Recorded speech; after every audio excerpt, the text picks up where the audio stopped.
Hey everybody, I'm Mike. This is Budget Guns and Gear Reviews, and you are watching The Right of the People, where we use the first to defend the second every Friday night at 11:30 p.m. Eastern. So uncover your keyboards, fire up your fingers, and come join the conversation.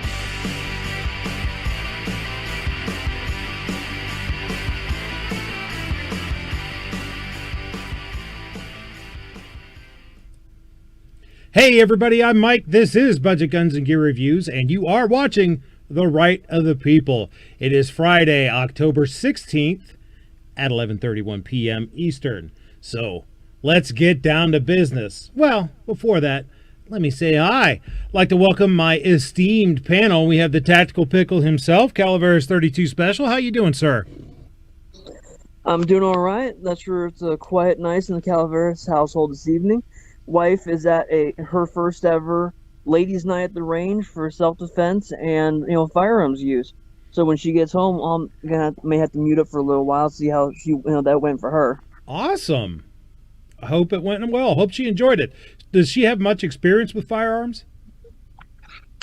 Mostly shotguns. That's where she bird hunts with a 12 gauge, but Sweet. That's where she has very limited experience with handguns or rifles. So okay, good. Well, this sounds like it's a good thing for her.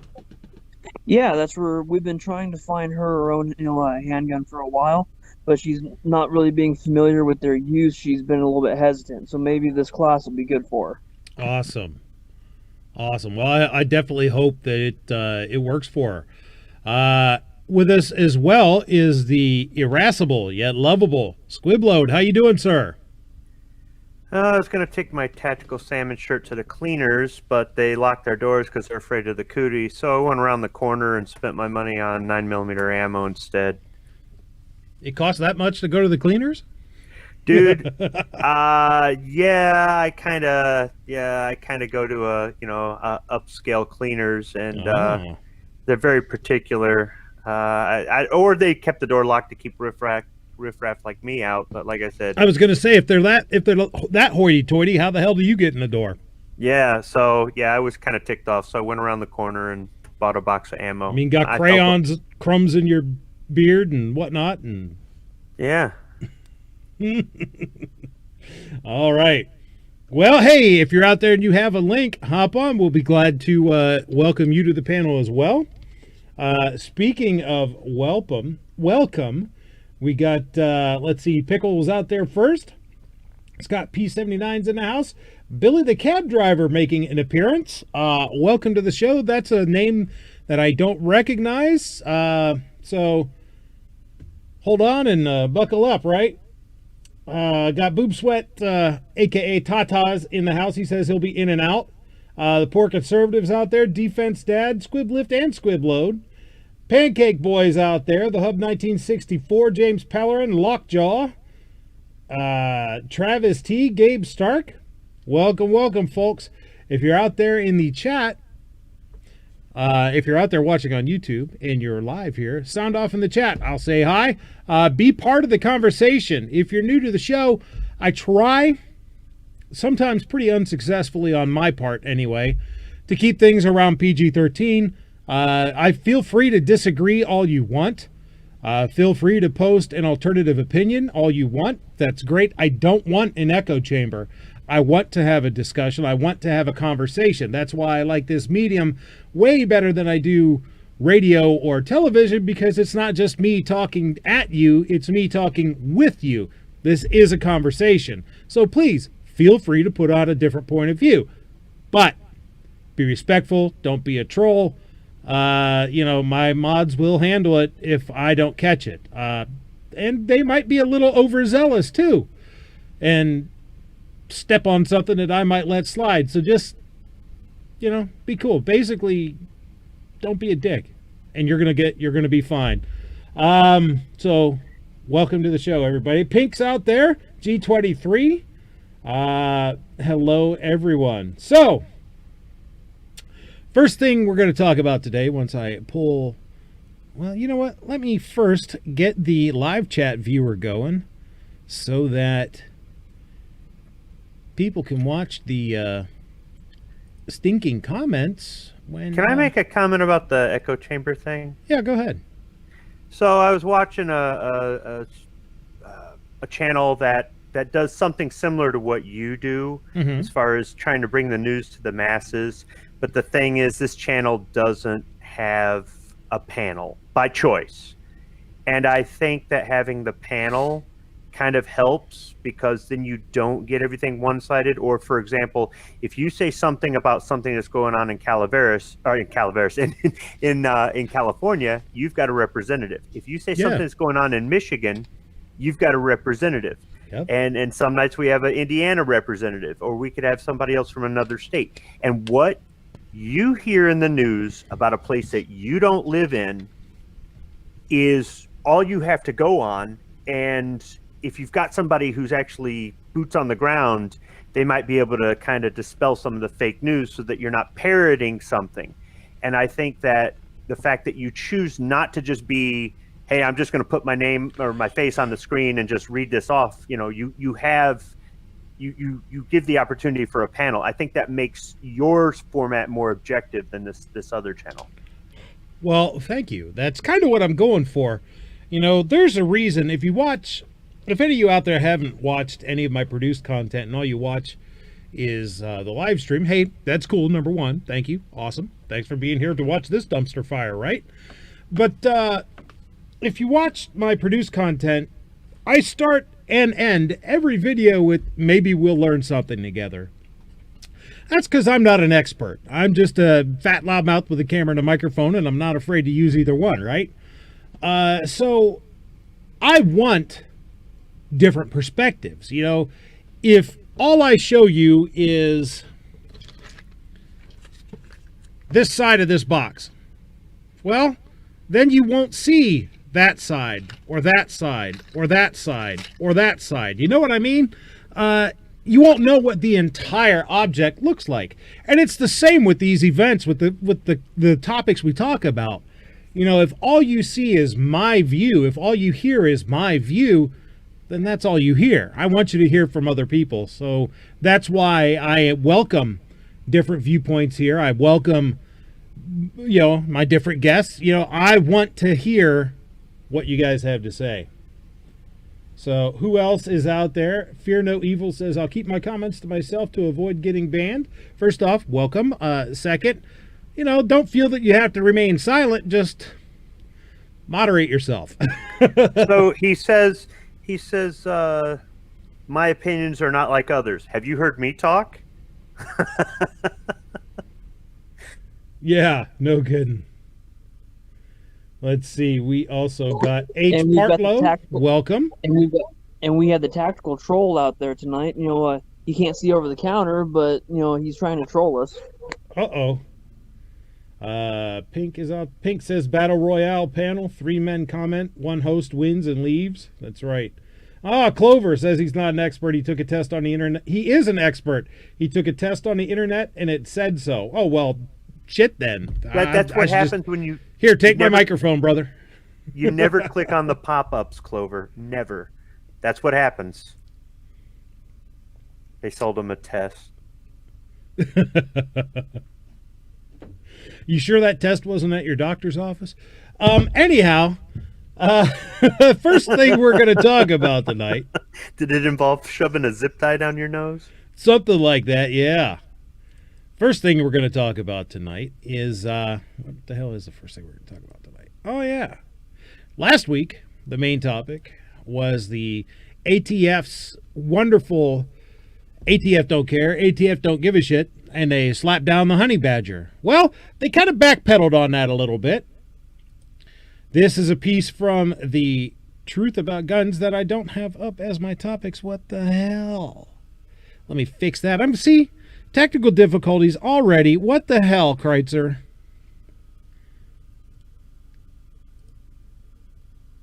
It's been a long day, folks.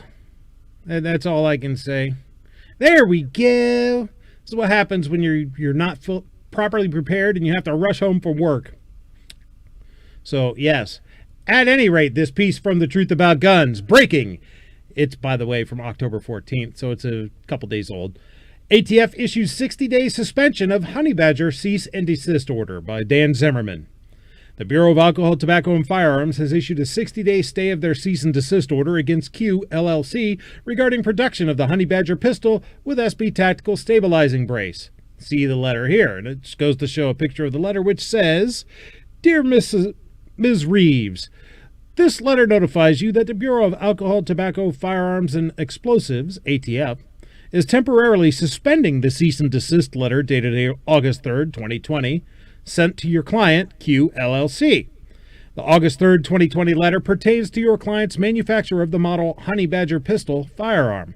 The purpose of this suspension is to allow the United States Department of Justice to further review the applicability of the National Firearms Act to the manufacture and transfer of the model Honey Badger pistol firearm.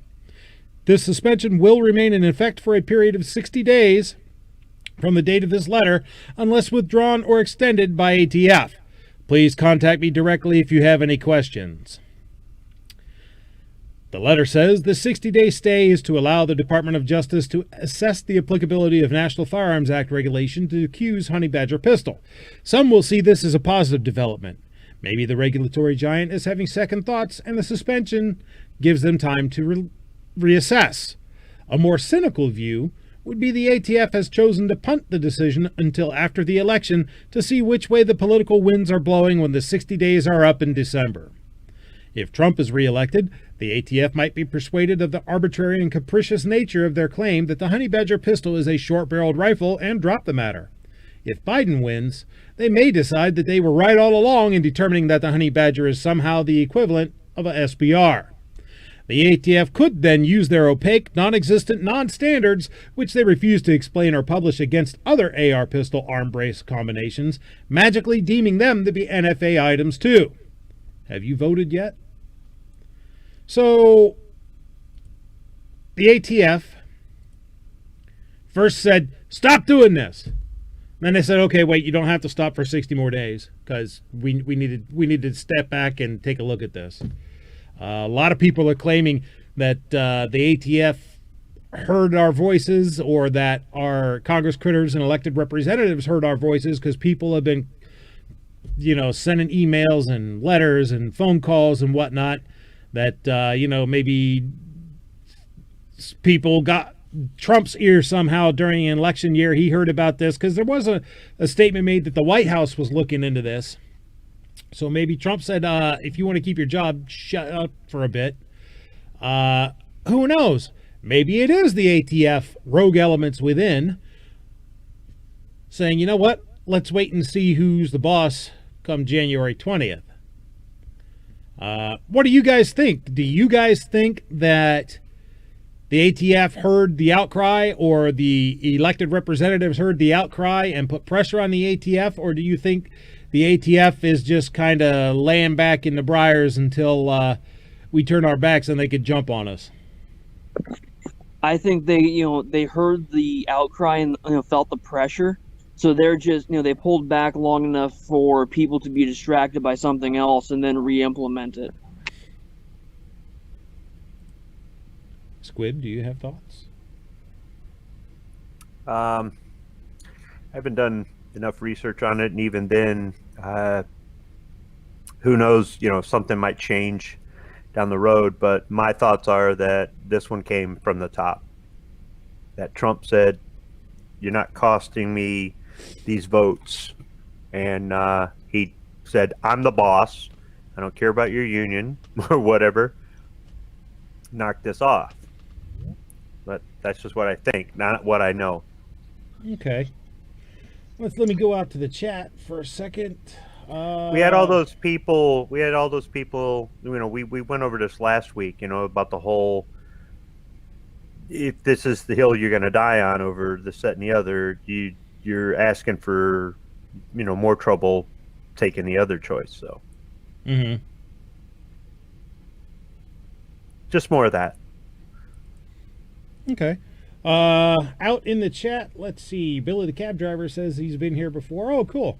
Well, and you came back? He's been a regular on NEA's and Yankees chats. Cool. Well, glad to see you coming over here and visiting my little corner of the internet. Let's see. Honcho Fett's out there. Fear No Evil says he's been here before. Okay, cool. Who else has hopped in? TPC's out there. How you doing? Kingpin's in the house. How you doing? Honcho Fett says if the ATF doesn't appear to be doing anything, then the truth will be known that they aren't really needed at all. Wouldn't that be great? Kingpin is in the house. Look to your left. I'm not seeing him on my. Hello. Oh, there you are. I have to go refresh that window before I can see him. There we go. How you doing, Kingpin? Doing swell, man. Thanks for having me. Glad I could be with you tonight. I'm glad you could be here too, brother. What do you think about all this? I don't know if you paid attention and heard anything that we talked about with this first article about the ATF's cease and desist of their cease and desist on honey badger. Yeah, I've been watching. There was too much going on to hop on just yet, so I had to wait for stuff to quiet down. I didn't really know much, just basically reading the titles of the 1,000 videos that have been on YouTube about it. Yeah, I'm sure. But Clover came on Rick's show Wednesday and was laying down what he understood about it. And from what I understand from what Clover was saying was this company Q didn't follow the rules. So the ATF said, hey, Q, stop what you're doing. You're not following the rules. How did they make the rules? Well, apparently they submitted some gun, and then after they got the approval for the gun, they went ahead and added the brace to it, or the stock, or whatever they call it. I guess it would be the brace. And that changed the definition of what the gun, or the specs of the gun, or something like that. So they were supposed to file for basically the way Clover made it understanding, G-Webs was kind of backing it up, is Q had something to do in order to get this gun approved, and they didn't do what they were supposed to. So the ATF was like, stop what you're doing. You're not following the rules. And apparently, so it wasn't the ATF was just hunting over top of the pistol. They weren't peering over the fence? Yeah, from what I understand, no. It seems like they were giving this company Q a chance to do whatever they wanted to do. And when Q submitted them product A, they said, okay, that's fine. And then when they got it back, they turned it into A1 instead of what they got the approval for. Okay, yeah, that's kind of shady and stupid. I mean, why the hell would you do that? You'd think they'd know better. But yeah. Hey, thanks for clarifying that. Thank you. Clover says you're like right and correct and good job and whatnot. What's your source on that, Clover, if you don't mind me asking there, brother? So, yeah. I know in the past other companies have done something without submitting either what they were selling or their end product, or not even submitting something, just submitting drawings, and no, you have to actually send a physical, like, this is what we're actually going to sell. It sounds like a total pain in the ass to me, but that's what they were required to do. So I've heard of that before, where a company has sent like blueprints and the ATF said, denied. Yeah, you would think that anyone in the firearms industry, particularly the industry, would know just how picky the ATF is, and would make sure that they crossed all their T's and dotted all their I's. Think about how much attention just got gained for their product, how much free advertisement they just got. Well, that's true. Fear No Evil wants to know, what's the honey badger running for? I don't know offhand. I do not know. Probably a pretty penny, I would imagine. Yeah, but I understand the free press thing, but what about the fact that now every single time an ATF agent wakes up, the first thing that is going to be on their mind is, what's Q lying to us about now? Yeah, not worth it. I'd imagine that those people are pretty vindictive, and they love good cold revenge. Well, yeah, it's the ATF we're talking about. It's, Ruby Ridge, Waco, anyone? This is the ATF. G23 says $1 million. That's what it's going for. New York Outcast, hi Rob, says 1,600 and up is what the honey badger goes for. Like I said, pretty pricey. More than I want to pay for something. Defense Dad says, sounded to me like they just assumed the brace would be approved since it's an SBA 3, which they've already approved, but was still a bonehead move on Q's part. Yeah, because remember, the ATF is not issuing a blanket approval for a particular brace. They're issuing a they're issuing approvals for a brace on a specific type of firearm. So, the honey badger model would have had to have been approved with that brace as a unit, not honey badger approved, brace approved. Let's go ahead and put them together. It's cool. No, that's not what they're doing. Honcho Fett says $2,500 for the honey badger pistol variant. Ouch.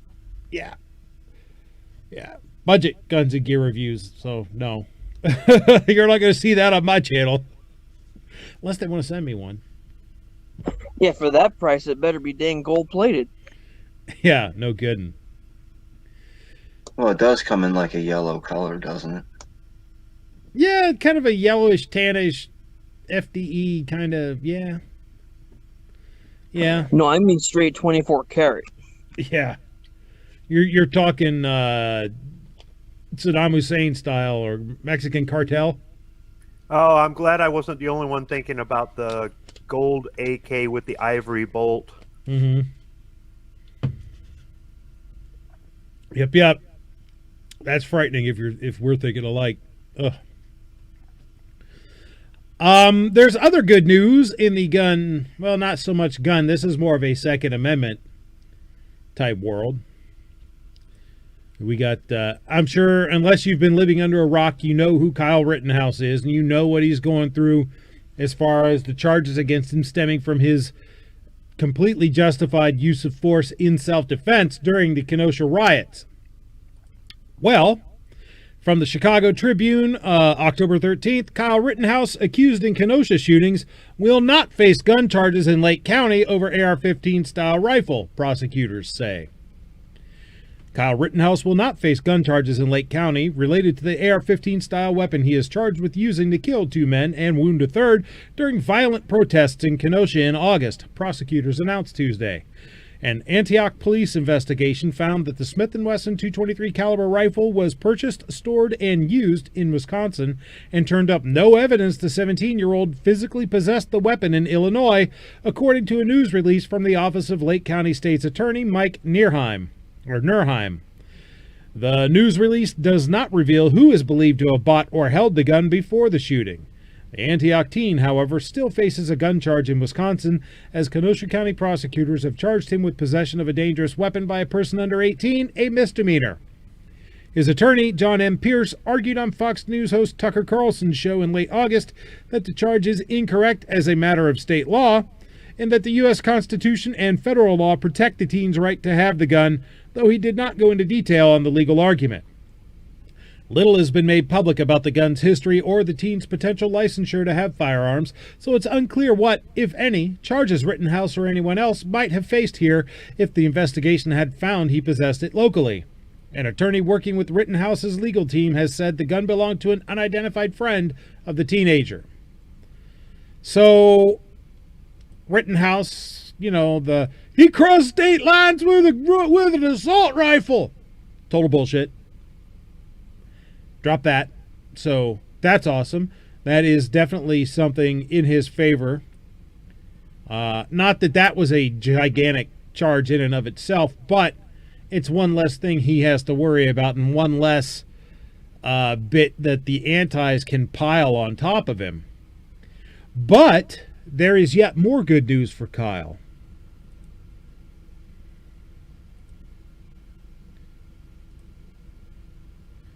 Because in this piece from the Gateway Pundit from October 13th by Cassandra Fairbanks, Man who fired first shots behind Kyle Rittenhouse in Kenosha has been charged. The man who fired the first shots from behind Kyle Rittenhouse during the fatal incident in Kenosha has been charged. Joshua Zeminski, 35, has been charged with disorderly conduct and use of a dangerous weapon for firing his weapon during the incident on August 25th. According to the charging document obtained by the Gateway Pundit, while investigating the shooting by Rittenhouse, Kenosha detectives obtained videos in which Zeminski was holding a black handgun, which he is holding in his left hand, pointing downward. Detective Howard reports that in reviewing multiple other videos, he was able to see the defendant and Kelly Zeminski in and around multiple other people on the streets, and the defendant was seen holding the handgun down at his side in said videos. In another video, the defendant and Kelly are seen walking near a fire in the area of the Ultimate gas station lot. In later video, the defendant's right arm is seen on the video, which is taken near 63rd Street and Sheridan Road in the city and county of Kenosha, state of Wisconsin. Detective Howard reports the defendant's arm pointing the gun upward towards the sky. The document explains, Detective Howard observed a muzzle flash emit from the handgun and heard a gunshot at the same time. In another video, the defendant is clearly seen at that same location. The defendant is seen walking in the same area, holding his right arm upwards and firing off one shot from his handgun. The defendant and his wife are then seen leaving the area. Several other people are in the nearby vicinity when the defendant fires the handgun. The police go on to report that when speaking to Zeminski and his wife, who was present at the time, both admitted that he had fired off a warning shot into the air. This strengthens the case that Rittenhouse had reason to fear for his life and was acting in self-defense when he shot and killed 2 rioters. A New York Times timeline of events of the shooting states, while Mr. Rittenhouse is being pursued by the group, an unknown gunman fires into the air, though it's unclear why. The weapon's muzzle flash appears in footage filmed at the scene. Mr. Rittenhouse turns toward the sound of gunfire as another pursuer lunges toward him from the same direction. Mr. Rittenhouse then fires 4 times and appears to shoot the man in the head. The Times report continues. Rittenhouse, 17, is charged with first-degree intentional homicide. He is currently in a juvenile detention center in Lake County without bond and is due to appear in court again on October 30th. It was reported on Tuesday that Rittenhouse will not be charged in Illinois for the weapon used during the riot. Rittenhouse is a community lifeguard who was working in Kenosha the day of the shooting. In a previous statement from Rittenhouse's defense team, they explained that he was acting in self-defense. Kyle stopped to ensure care for the wounded attacker, but faced a growing mob gesturing towards him. He realized he needed to flee for his safety and his survival. Another attacker struck Kyle from behind as he fled down the street. Kyle turned as the mob pressed in on him and he fell to the ground, his legal team says. One attacker kicked Kyle on the ground while he was on the ground. Yet another bashed him over the head with a skateboard. Several rioters tried to disarm Kyle. In fear for his life and concerned the crowd would either continue to shoot at him or even use his own weapon against him, Kyle had no choice but to fire multiple rounds towards his immediate attackers, striking 2, including one armed attacker. The rest of the mob began to disperse upon hearing the additional gunshots. And there's the charging document for the Zeminski. Now, there's something else that a different article mentions that this one doesn't, is that the gun that Zeminski had in his hand has been stolen. Stolen, quote unquote. Stolen from him or by him? From him. He magically doesn't have it anymore, which is pretty convenient because then, he lost him in a boating accident. They can't compare it to any, ballistic evidence from Rosenbaum's corpse because, there's speculation that maybe he accidentally shot Rosenbaum while shooting at Kyle. But we can't tell that now, can we? Of course, they haven't released all the evidence from the coroner's reports and all that either. Hey, Sandhills, how you doing, brother? Good to see ya. Good to be seen. Thanks for the invite. Hey, no problem, man. You're always welcome. So I'll go to you first. There goes the neighborhood. Do you think this is a good thing for Rittenhouse? Does it bolster his claim of self-defense, or is it just something isolated that shouldn't be considered? I've always thought that as soon as they get more evidence or whatever it is out there, that that somebody else had fired a shot. I've always thought that if they could prove something like that happened, it would really bolster his case. But I guess we'll have to wait and see. But I think it's a good thing. I think if anything, it shows that there was already a mob mentality, and people were already losing their heads, and that only bolsters the self-defense claim, I think, more in my mind. Calaveras, what do you think? Sorry, I had to get to the mute button. Most definitely, because that's where you're already potentially in fear, but you don't for your life, but you don't know necessarily what level of fear. That gunshot goes off. You don't know if it's being shot at you, but you know people are trying to attack you. That to me would escalate the situation to a point where deadly force of self-defense would be perfectly reasonable. Squid? You said that he shot at one-armed attacker, but actually after he shot him, he became a one-armed attacker. Oh, rim shot.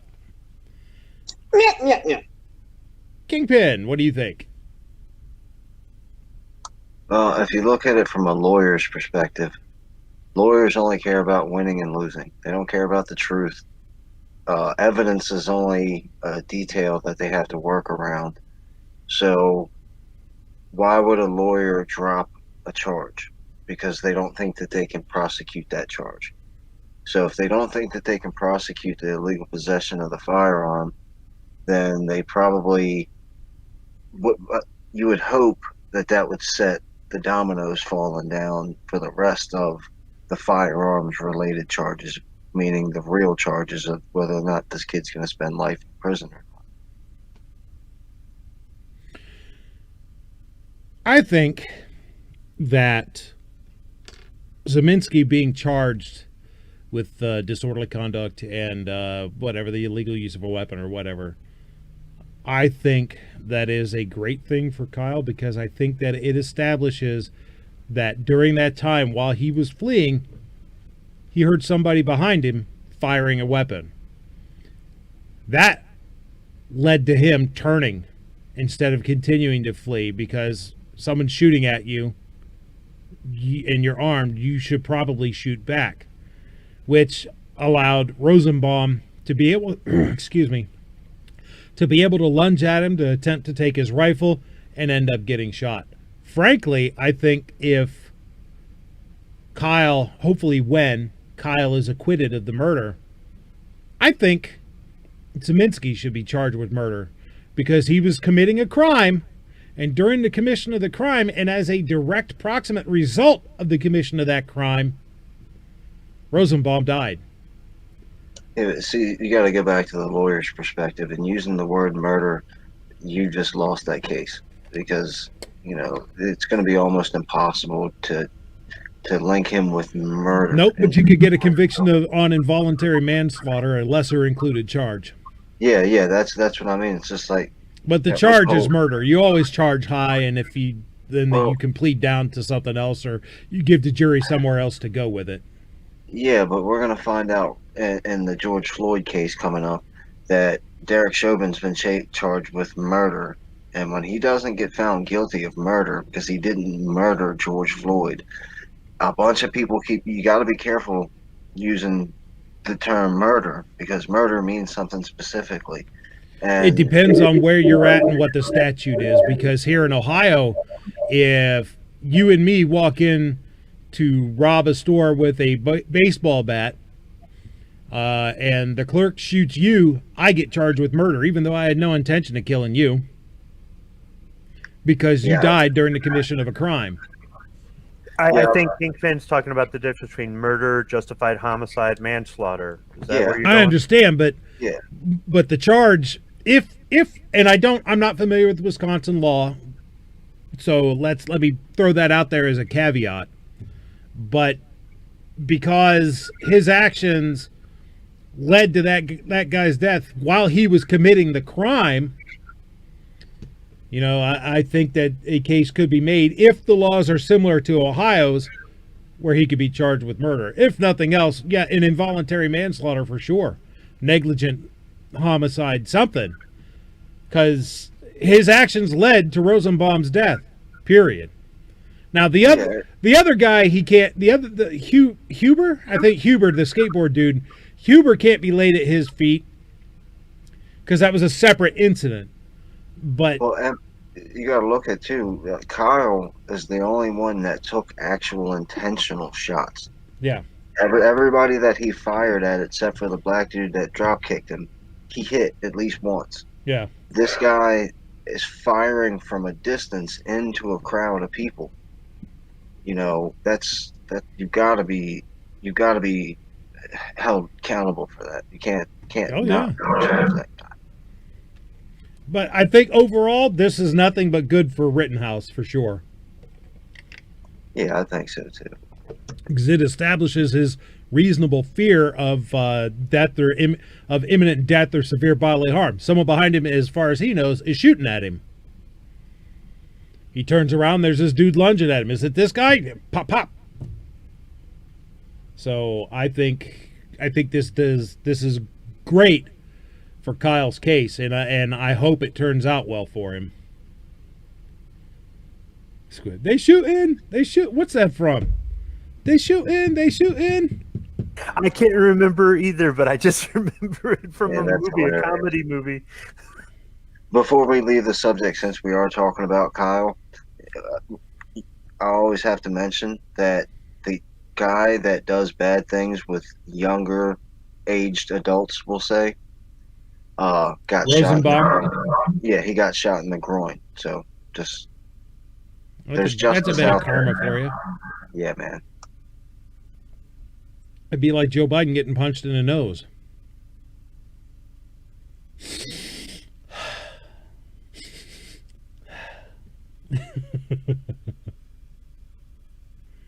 The sniffer.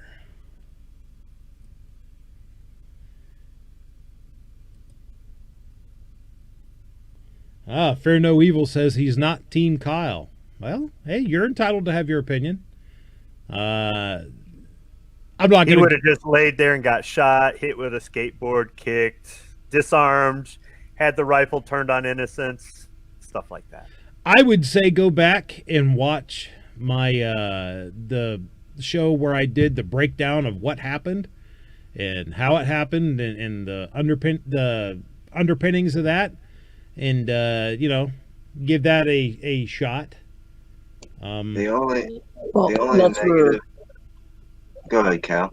Okay, I commented after that, that it's okay, not everyone has to be, or not everyone is. But I was asking him, maybe he can explain a little bit more about why I assume Fear No Evil is a male. But I apologize if it's not.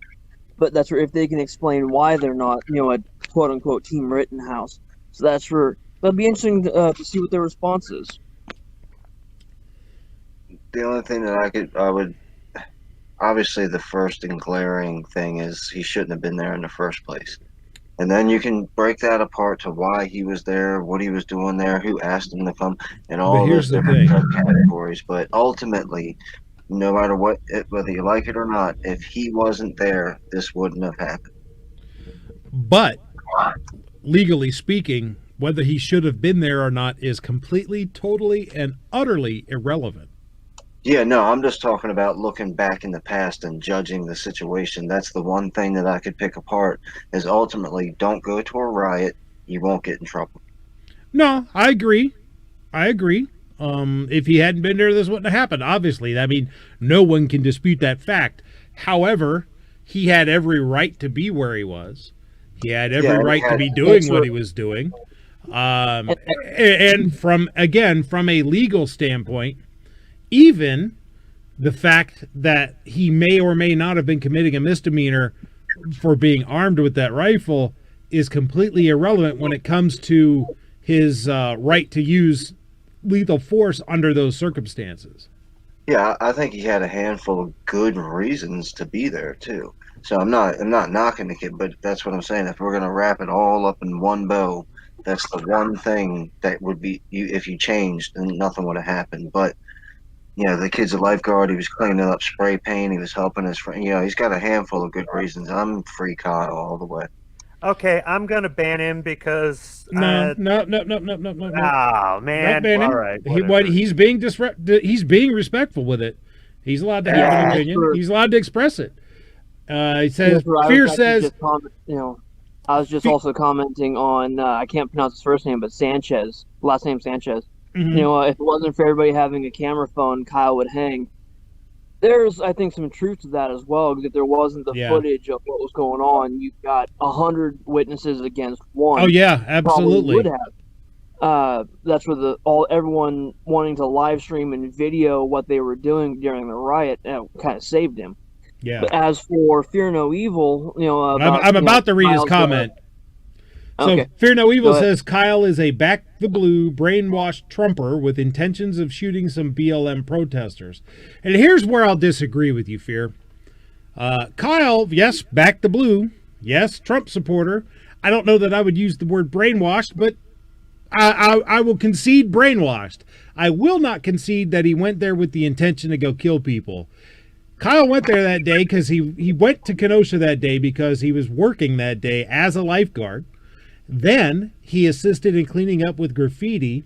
Then he's caught on video offering aid as an EMT through his lifeguard training, as an emergency medical as well, offering aid and comfort to other people who were part of the protest, the rioters even. He was giving them medical attention. He even had earlier in the day been pepper sprayed and did not respond with any force whatsoever, continued to offer medical aid to people. He was, in fact, putting out a dumpster fire, an actual dumpster fire, not a dumpster fire like this, an actual dumpster fire that Rosenbaum had set, and that's why Rosenbaum was coming after him. Going there offering medical aid, being if he was there to hunt people, to kill people, intentionally wanting to kill people, I think being pepper sprayed would have been sufficient provocation instead of running from this Rosenbaum guy who was pissed because he was putting out a fire. So I have to I even conceding, yep, brainwashed Trumper and back the blue dude. I will not believe, cannot believe, because my intellect and reason tell me that it is not the case, that he was there hunting somebody. Well, is there any evidence that he's a Trump supporter? I haven't seen any of that. I don't know about that either. I'm just stipulating it. And if he was trying to hunt people, he had a 30-round magazine and only fired, 6 rounds?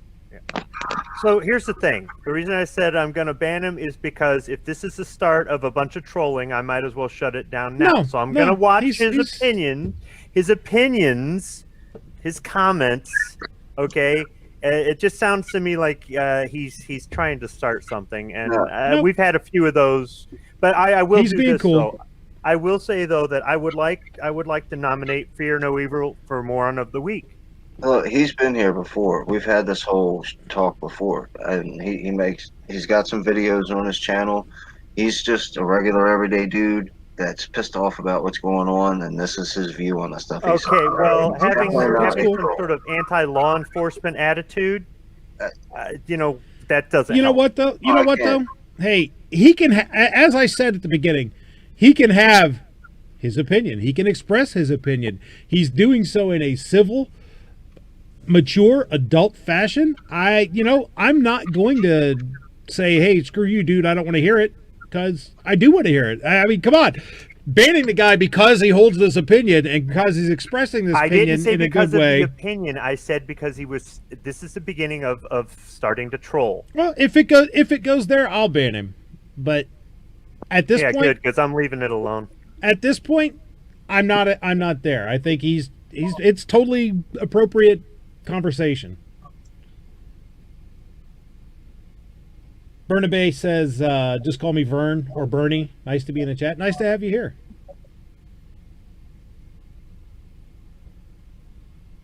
No fear, you don't have to walk on eggshells. Just, be like you have been. That's cool with me.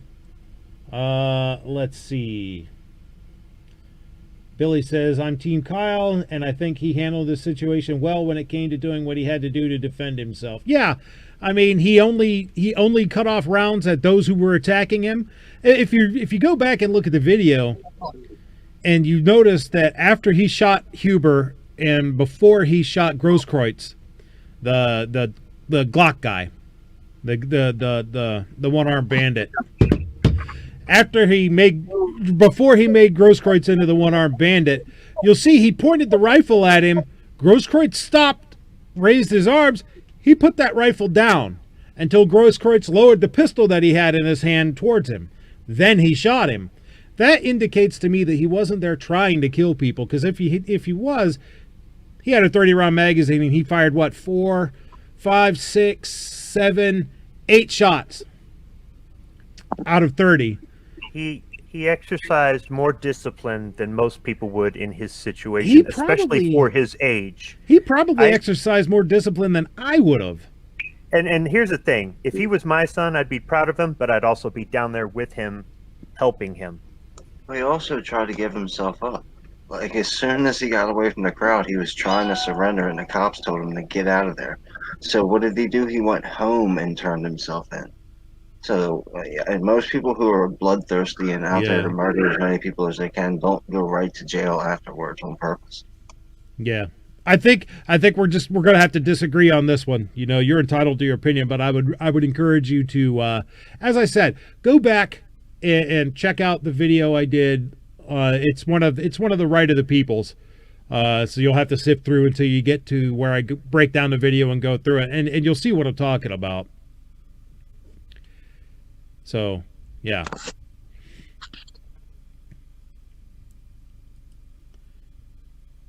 But hey, good discussion though.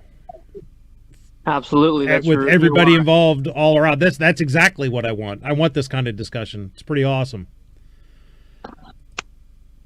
Speaking of something though that isn't awesome, this disgusts me. This is one reason why I absolutely loathe the left. I hate them with a passion. It's beyond words. This is from KIRO7.com. It's beyond words. Grandparents targeted in drive-by shooting. This is from Kiro.com by Jessica O. October 13th, 2020. A home in North Seattle was riddled with bullets during a drive-by shooting on Friday, according to Seattle police. Surveillance video shows a dark SUV driving up to the home, firing 9 shots, and speeding away.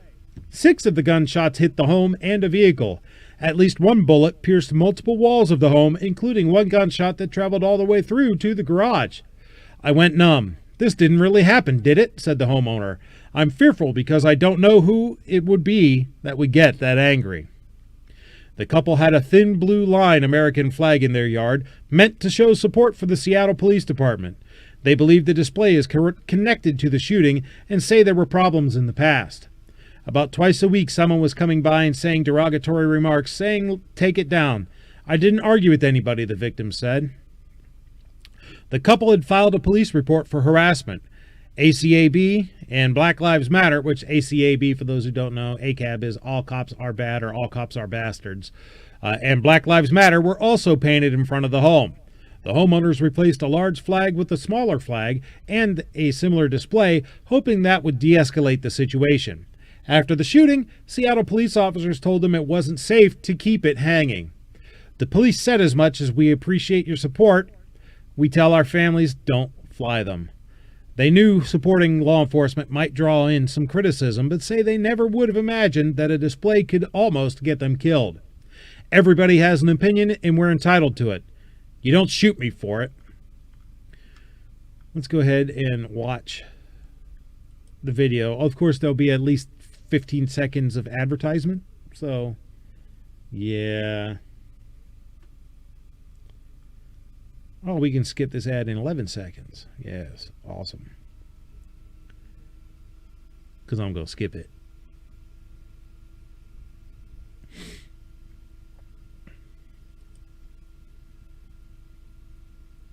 Now, come on, I said skip.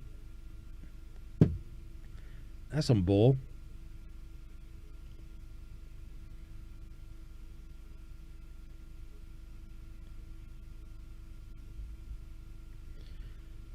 I lied, man. That was a bait and switch. What the hell?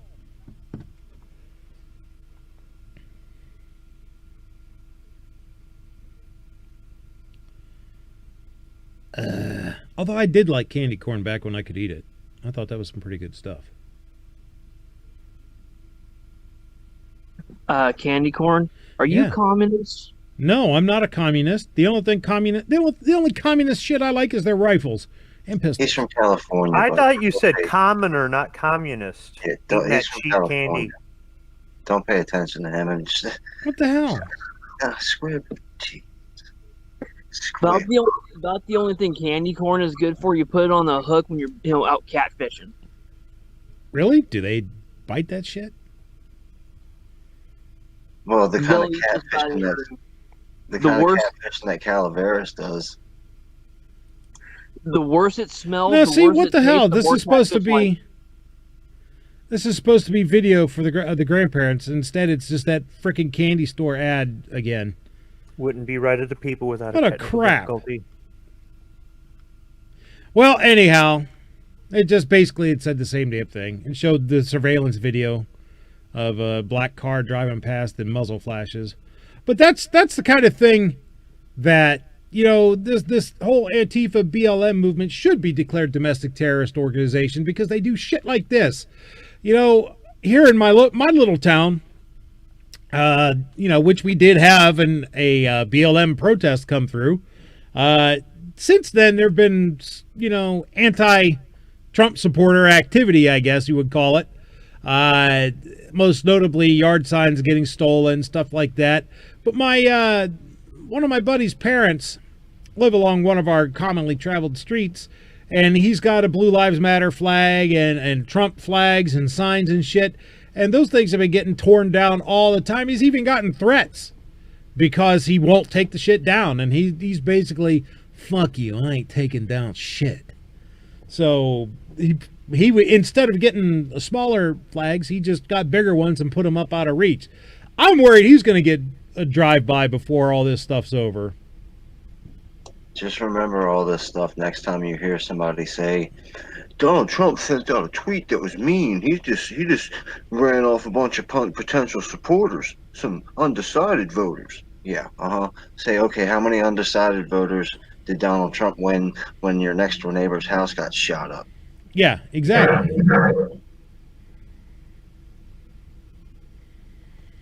I hate these I hate these people. I mean, I know you're not supposed to say hate, but hey, I hate these people. I hate their ideology, and I definitely hate their methodology. That's the only thing that will destroy. That's why we're in this trouble now, is because we spent the past 20 years saying, it's okay. What's the big deal? Why do you care? Oh, it's no big deal. Some things are not acceptable. Well, exactly. But too many people have said, no, everything's acceptable. It's all fine. It's all fine. Nothing's wrong. You know, that's why we're here now. What do you guys think? Is this garbage reprehensible, or is it just business as usual in 2020? Well, you know what? Does this surprise anyone? Unfortunately, it doesn't surprise me in the slightest.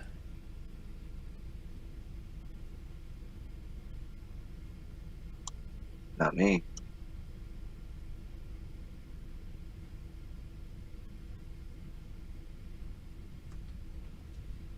It should surprise us, but no, it doesn't. That's why I don't have a Trump sign in my yard. I don't have a back the blue flag.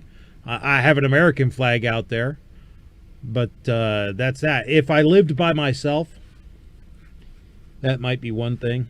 But you know, my wife is here, and you know she's disabled and whatnot. She can't run away, so I kind of have to keep a low profile. If it were me by myself, my house would probably be one giant Trump ad just as a middle finger to these people, and I dare them to do something because I shoot back. I got a dresser full of Donald Trump like meme T-shirts that my friends buy me, and I don't wear them anywhere because I kind of collect T-shirts like that. But I don't want to get I don't want to be in the store with a Trump shirt on and you say something to my father or you say something to my friend's wife. Yeah. It's not going to happen. This is going to turn out really, really bad for you. So I just leave my Trump shirts at home. Yep. That's why I don't have bumper stickers on my cars of anything. I don't even have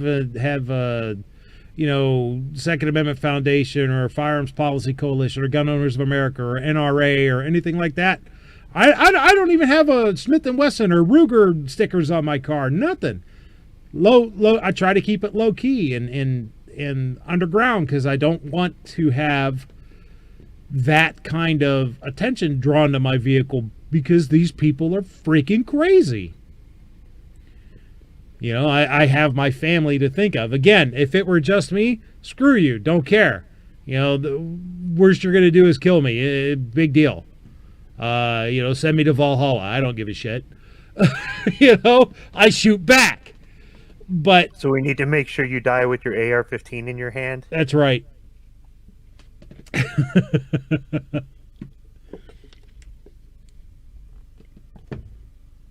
But, being a family man, I can't, I haven't, what was it that Mel Gibson's character said in The Patriot? I'm a parent. I haven't the luxury of principles. When it comes to some things, yeah, I try to be gray man with it.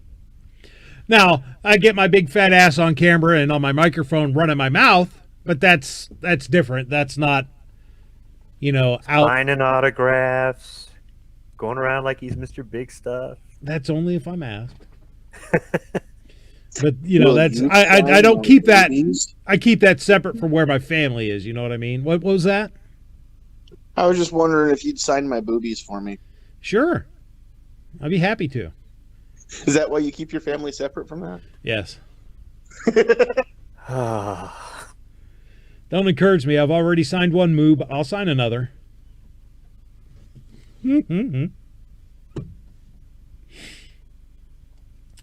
Let's see. Out in the chat, they are saying, Defense Dad says, Budget, a neighbor asked me to take my thin blue line flag down. I politely explained I have childhood friends who are LEO, and I'm going to support them. They backed off once they realized it wasn't racist. Good for you. I'm glad that your neighbors are reasonable. My neighbors are pretty much like-minded with I'm surrounded on, two sides. Across the street's a cemetery, so those guys are pretty quiet. On one side, they got more American flags up than I do. That back behind me across the alley, that guy's got Trump flags up, so I know he's cool. Next to me is a young kid who really doesn't give a shit. He's been there over a year, and I've spoken to him twice because he is that quiet and low key. I mean, no loud music, no nothing. He's way better than the tenants who used to be there. The one that got murdered in the house. So yeah, that's much more quiet. I'm surrounded by like-minded people, so I really don't have to worry about that kind of thing. Well, I'm glad your neighbors weren't idiotic. Hancho Fett says he wears his U.S. Army SEAL thong every June 14th. Good for you. Fear No Evil says the Confederate flag just reminds me of the Dukes of Hazzard, but I understand it also means different to others. Yeah. Let's see, where are we? Seven says, I proudly have a combo blue line, green line, red line flag displayed in my front yard. Let's see. Bernie says, participation trophies are in the back.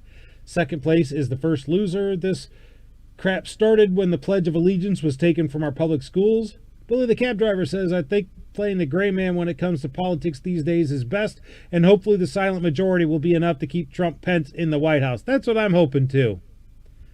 Guy that comments says, all my time in SoCal, only seen one or two Dixie flags. Yeah, I think being the gray man is probably the best idea because these people are just nuts. So that's what I do, and I'll vote how I'm going to vote, and I'll get here on my platform and on my soapbox and run my mouth and encourage others to express themselves and try to provide a little bit of education from my view of, and my panel's view of these topics, and have these conversations with you guys. You've got to make a decision for you, where you live, what you do, how you live, and your decision for you and your lifestyle and your family may not necessarily work if I try to apply it, or vice versa. I get what you're saying. Like, I don't have anything political on my vehicle because I park it at work. I don't wear anything political at work. Yep. Outside of that, I've got the signs in the lawn. I wear stuff when I go to the store. I don't care. But my situation is different. So I think everybody can contribute in whatever way they feel best. I think sometimes not creating an issue or not trying to make trouble for yourself is the right way to go. But I also think, too, that if more people stood up and stood out, not necessarily, went to like these extreme lengths, like we don't have to make as much noise as the other side or the way they do it, right? That would let other people know they're not alone. Yeah.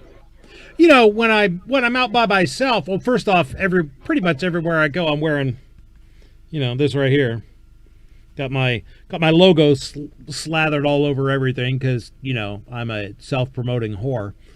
But I'll wear shit like, my political T-shirts if I'm out by myself. Like the one I really like to wear that pisses people off is the assault is verb, not weapon, with the picture of the AK. That really pisses. Oh, that's disgusting. Yeah. Especially if I'm wearing it after some jackass does a mass shooting. That really pisses people off, and I love it.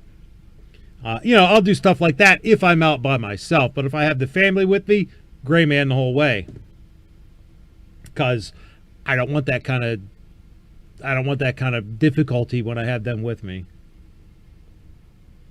Alaska 556 is in the house. Hello. He says, and by the way, fear no evil. Yes, Daisy Duke all the way. Catherine Bach back in the day. Yeah. Alaska 556 says, I honestly do believe most people won't tell pollsters they plan on voting for the Trumpster. And you're probably right. Tata says, how do you normally handle close elderly family members that actually do understand that if the 2A falls, this country will fall, but yet they still vote Democrat? Well, what are you going to do? Knock them on the head? I mean, they're entitled to have their opinion. They're allowed to be wrong. That's just it. I hear people, it's the next Civil War, and we've got to rise up, and we've got to shoot everybody that disagrees. And it's like, okay, do you realize that you're probably going to have to kill 2/3 to half of your family? Yeah. Are you willing to do that? Are you willing to kill Are you willing to kill your millennial kid? Because I'm not. Well, and that's just it. So shut up, go back to work, and put your SKS back in the closet, all right? Because you're not going to start the next revolution and kill everybody who wants to take your guns. Squib, you leave the SKS alone. You shut your whore whore mouth when you talk about the SKS. That's a damn sexy little rifle. Oh, if you're looking to fight, you've got less than a month to do the biggest fight you could do. So show up, vote. And I'm not too proud to tell you who to vote for. Vote for Donald Trump and vote red down the ticket. Make a difference. Show these people that we're tired of their nonsense. And then when you do that, there's going to be a big nasty swell of this Black Lives Matter, Antifa, leftist Democrats burning stuff down and attacking people. But the police will be allowed in January. From November to January is going to be rough because hopefully these incumbents that are going to be losing their jobs are still going to be in control. In January, when the cops are allowed to do their thing, just a small little tiny police force will smash any crowd that they've got. And if we're thinking about the Civil War, let's look at who we're fighting against. Are we going to be fighting against Antifa and Black Lives Matter in this Civil War? Because that'll take 5 minutes. These guys are clowns. They're little punks, and they can't fight. There's 5 of them in the whole country that might give somebody more than... Yeah, but, Kingpin, it wouldn't be like that. It wouldn't be like mass battles of armies and shit. It would be low-grade guerrilla actions, assassinations, bombings, shit like that. That's what would happen. Yeah, I get that, but after they do their first bombing and get away with it, then they hang out in the Starbucks parking lot cheering, and about 50 patriots come up and stomp them into the ground, or the police show up and throw them in prison for the rest of their lives. They'll stop doing that. These people are clowns. These aren't mass revolutionaries. They're not gonna. If you gave them the country, they'd fall on their knees and cry and not know what to do with it. They'd be like, "Oh my God, this is too much for me." They're playing a game in their mind. They think they're warriors, but they're not.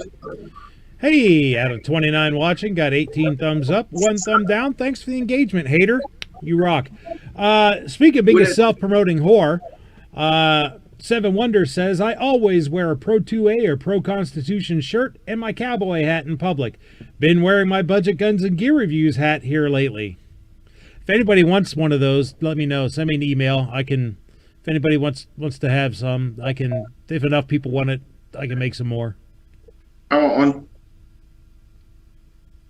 I'm sorry, what? I want one. Awesome. Do I need to email you that? So yeah, just if anybody wants one, send me an email, budgetgunsandgear@gmail.com, and if I get enough people interest, I'll buy some more and slap some of my wonderful patches. Ugh. I want mine autographed, though. I'll send you an autograph, too. I'll send you an autographed picture. Cool. I was going to mention, too, when it comes to people claiming that they want to have a fight and stuff like that, well, it's a lot easier to run your mouth on the internet and talk about a fight than it is to actually even be bothered to go vote. And there's so many people that are talking big on the internet that aren't even going to mail in a ballot, let alone get off their couch and drive to or walk to a polling place and go in, stand in line.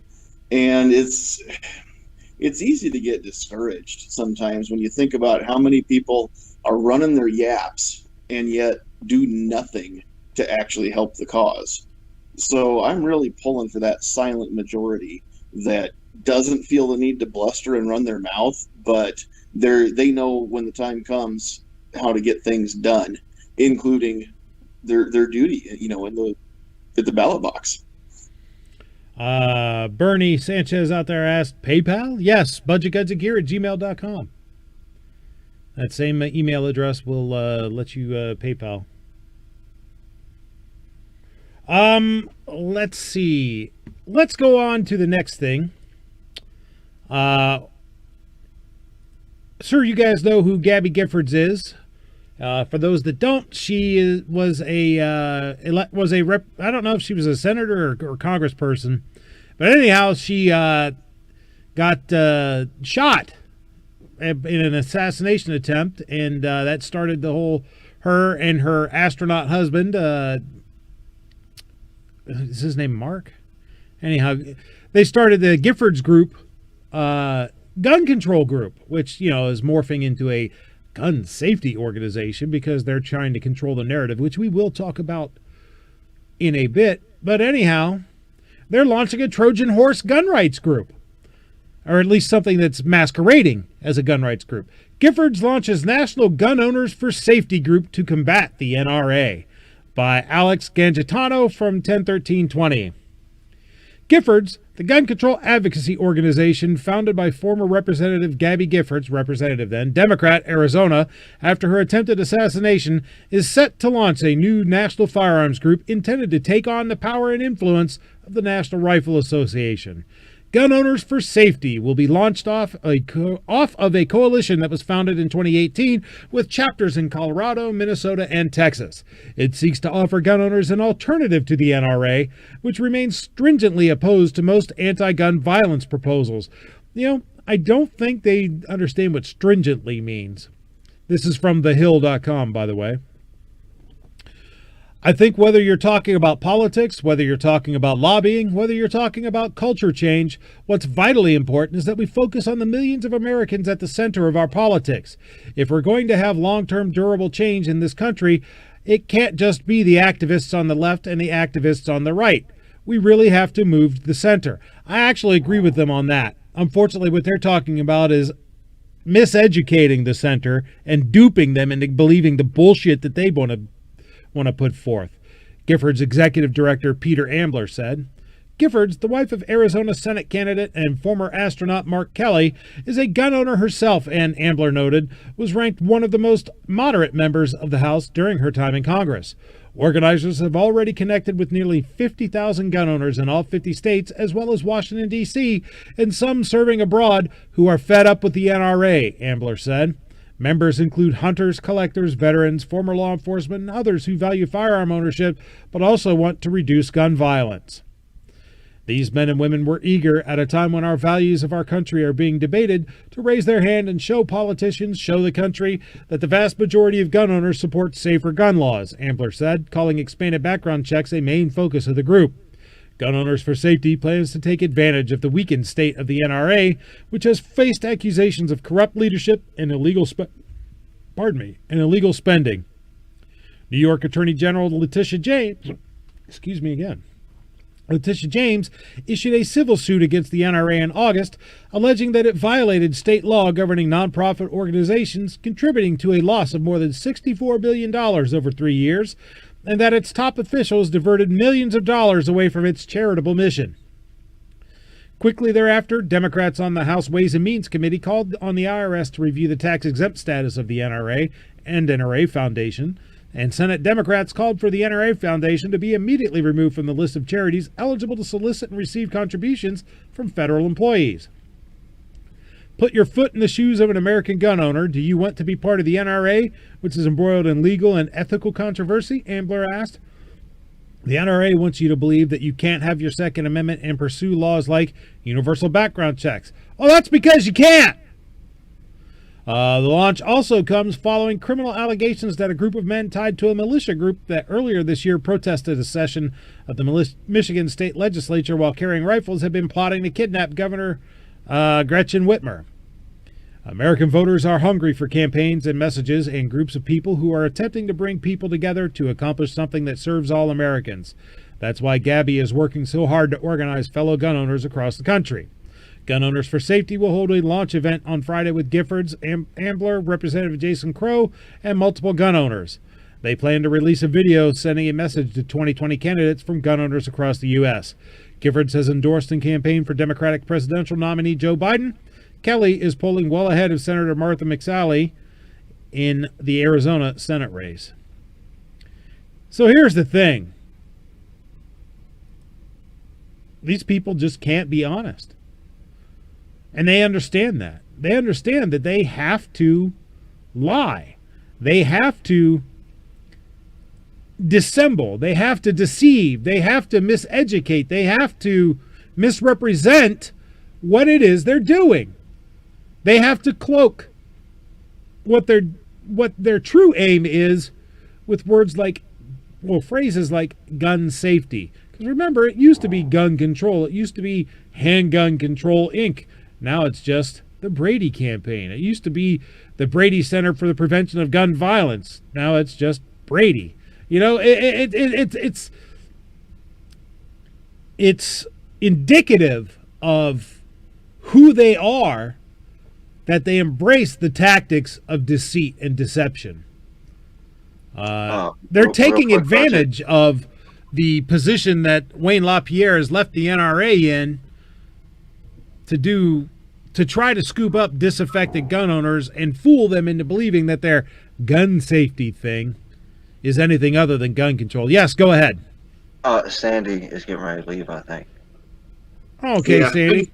I just didn't want to interrupt you. I'm out of town this weekend. The Squib's actually been out to the range in Lexington, Nebraska that Travis used to go to, and Travis isn't here, but I'm going to go to a machine gun shoot tomorrow. Sweet. Hopefully, oh man, for the first time in my life, do a little giggle switch action if everything works right in the morning. That's the perfect place so for jealous. it too. So I'm hoping I can get somebody to record me doing that because I've never fired full auto before. Well, hey, where can people find you?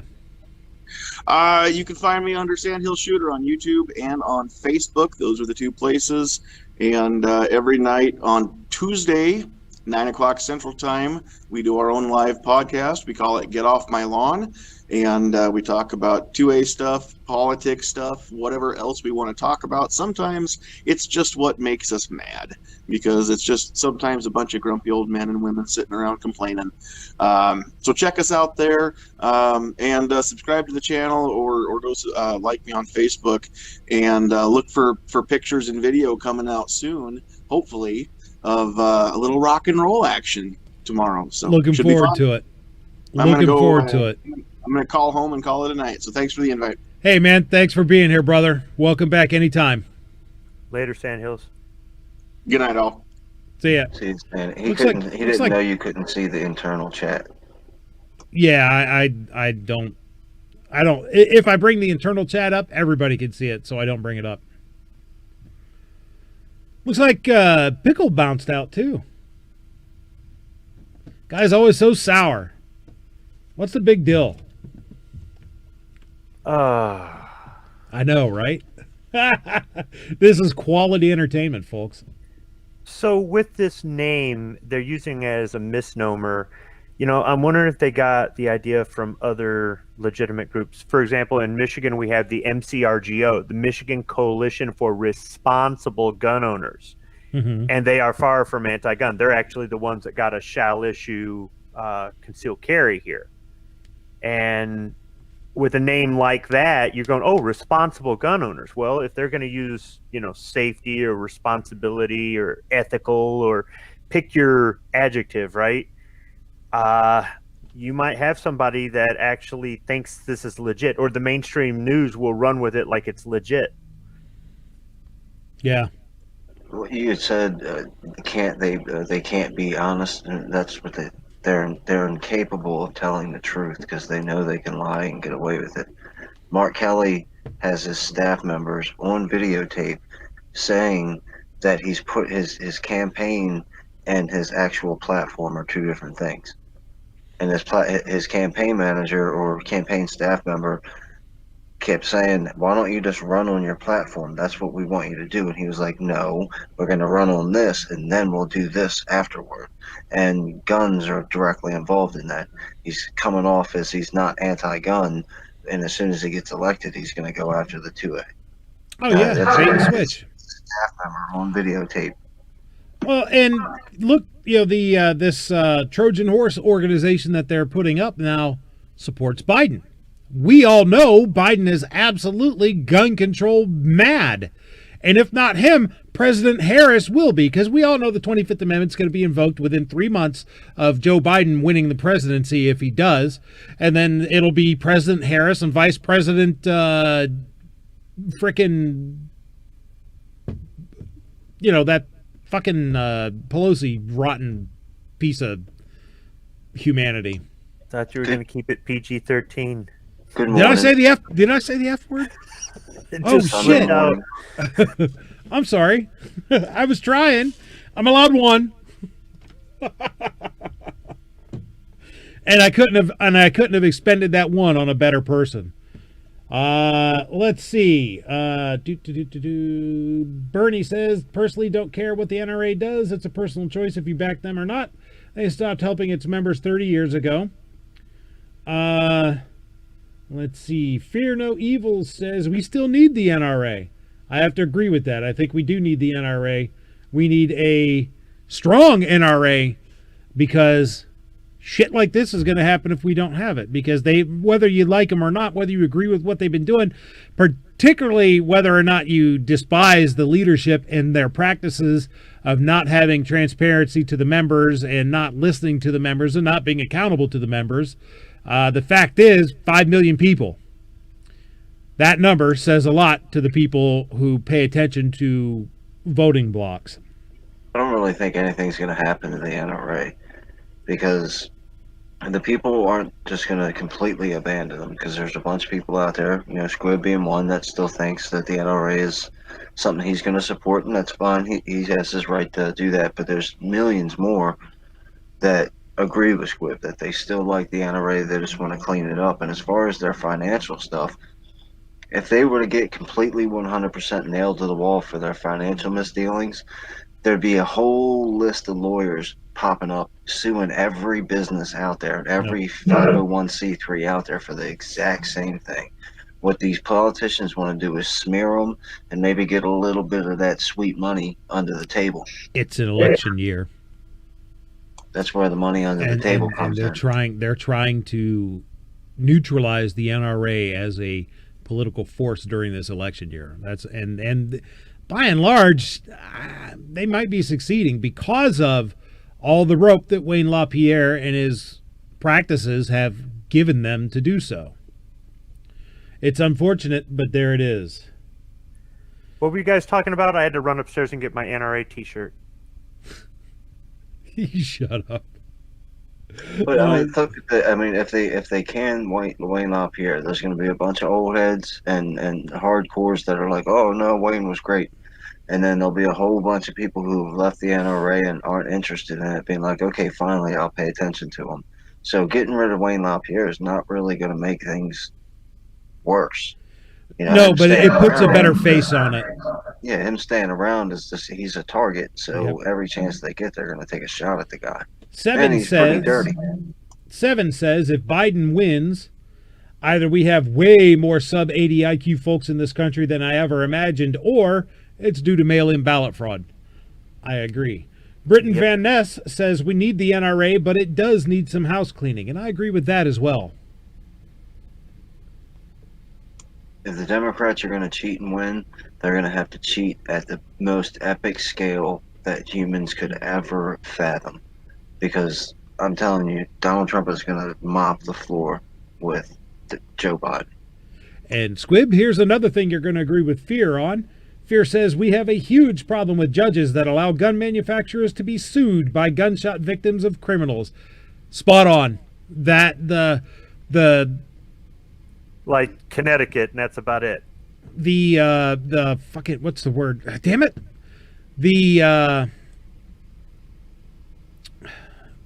going around the Protection of Lawful Commerce and Arms Act is egregious, and that was just stupid to have allowed that. I agree that's a problem. Hopefully that doesn't go anywhere, but yeah. Well, that's another floodgate that's going to get wide open. As soon as you let them sue one gun manufacturer, there's going to be a bunch of leftist lawyers suing every gun manufacturer. Then there's going to be a bunch of brilliant lawyers out there suing Ford, suing Tasty Cakes for making me fat. Damn it. Suing all the cigarette companies. Yeah, every business is going to go under if you can just sue them for whatever. No one would ever make another product again or provide another service. Yeah, I'm going to have to get in on the sweet class action lawsuit against Nichols Bakery for making maple cream sticks, because that's what led to my diabetes. Totally and completely their fault, not mine. Nailed it. You can't sue them until you lose a foot. Where's my axe? Oh, jeez. Wait, can it be just a toe? Because I need my foot. Wait a minute. You're going to sue them just so you can have some extra spinning cash so you can afford a honey badger? That's it. That's right. And I'll even shill for the axe company that cuts it off. I'm an equal opportunity whore. So, would you actually consider that a review video? Let's just see how this cuts limbs. How about one of mine? You could rent one of my guillotines. I'm making all kinds of different sizes. Nice. No, did you see what he did with that knife? He cut down a tree with it or something? Poor knife blade. Yeah. Which one? The one I can't remember. All I know is I got a hold of you. I was cringing because I'm just like, you're destroying. Oh, that folding knife I did? You cut the tree down with it. The CRKT, the seismic? Yeah. I pounded that son of a bitch into a log like it was a nail. It's not a K-bar. It worked. Yeah, you worked the knife out. I batoned with a folding knife, man, and that lock is the strongest freaking lock for a folding knife I've ever seen. By the way, if you guys want to see some folding knife take some hellish punishment, go look up my CRKT seismic video. That sucker took a beating, and it's It's just still as rock solid as it was the day I took it out of the box. That's a hell of a knife. Hey, the hub says, hell, sue the axe company too. So after you lose your foot. There you go. Sue the axe company too. Because, how dare they give me the axe so I can cut my foot off with it? It's their fault. If they hadn't have duped me into shilling for them, then, I never would have done that, right? If it's not written on the label, do not cut off your foot with this axe, they're liable for that. That's right. It's micro stamped on there. All right. In other news, Donald Trump says that I'll sign national reciprocity if it reaches my desk. Boy, what a qualifier there. During an interview with the NRA's First Freedom, President Donald Trump said he would sign national reciprocity legislation for concealed carry if it reaches his desk. By the way, this is by AWR Hawkins from October 15th in Breitbart. Excuse me. The outlet posed this question. Mr. President, each state's driver's license is honored across this great nation, yet a permit to carry a concealed gun, which, in contrast, is a right specifically protected by the U.S. Bill of Rights, is often not respected by other states. Will you support a National Reciprocity Act so that law-abiding gun owners can more easily travel with their freedom? Trump responded by making sure the focus was on concealed carry permit holders crossing state lines, to which First Freedom said yes. Trump then said, I will support such legislation. If it comes across my desk, I will sign it. This is the same position Trump promoted while seeking the Republican nomination for the presidency in September 2015. On September 18, 2015, Breitbart News reported a Trump position paper wherein he voiced his support for national reciprocity, saying, the right of self-defense doesn't stop at the end of your driveway. That's why I have a concealed carry permit and why tens of millions of Americans do too. That permit should be valid in all 50 states. Unfortunately, if and when Mr. President Trump gets reelected, and assuming the Republicans retake the House, and assuming they keep the Senate, and, we have a political climate wherein a National Reciprocity Act could get passed, I'm pretty sure the same thing will happen as happened last time. There'll start to be mass shootings and the media will hype it up, so there's no way that politically they would be willing to expend to the Capitol to get it passed so that the president could sign it, because that's what happened during the first, 2 years of the Trump presidency. Was, despite the fact of having both the House, the Senate, and the White House, national reciprocity never got passed. Why? Because it seemed like every other week there was now a new mass shooting that the media was hyping up. They didn't have the votes either. Yes, and that's why they didn't have the votes. We didn't push for it because too many people were going, my bump's stuck. Man. Yeah, but in the first session before they lost the majority in the House, they didn't have 60 votes in the Senate. At least I don't think so. I don't think they did, and I know that they don't now. The problem, they should have nuclear optioned it and went with 51. I don't know that you'd be able to. I agree, but I don't know if that is something that they were able to do on that specific legislation or not. I don't know. So, whatever, they weren't willing. That's a fact.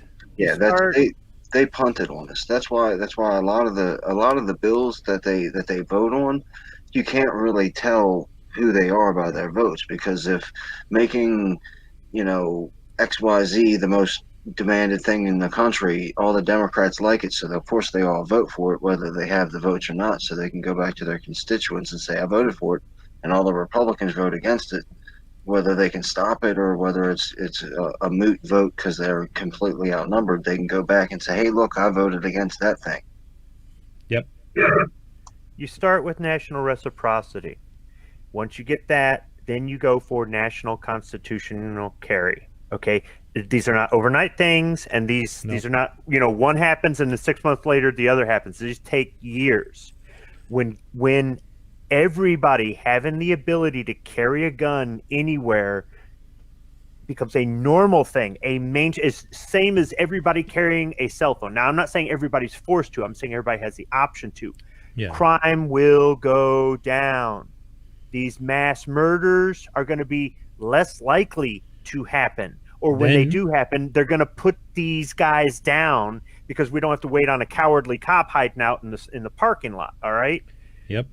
And then after you make it all mainstream, then you go after the other stuff. There are people that say, no, we need to do NFA first. No, that is the big one. You do that last. After you normalize gun ownership, everything. After you normalize gun carrying, then you can go after suppressors.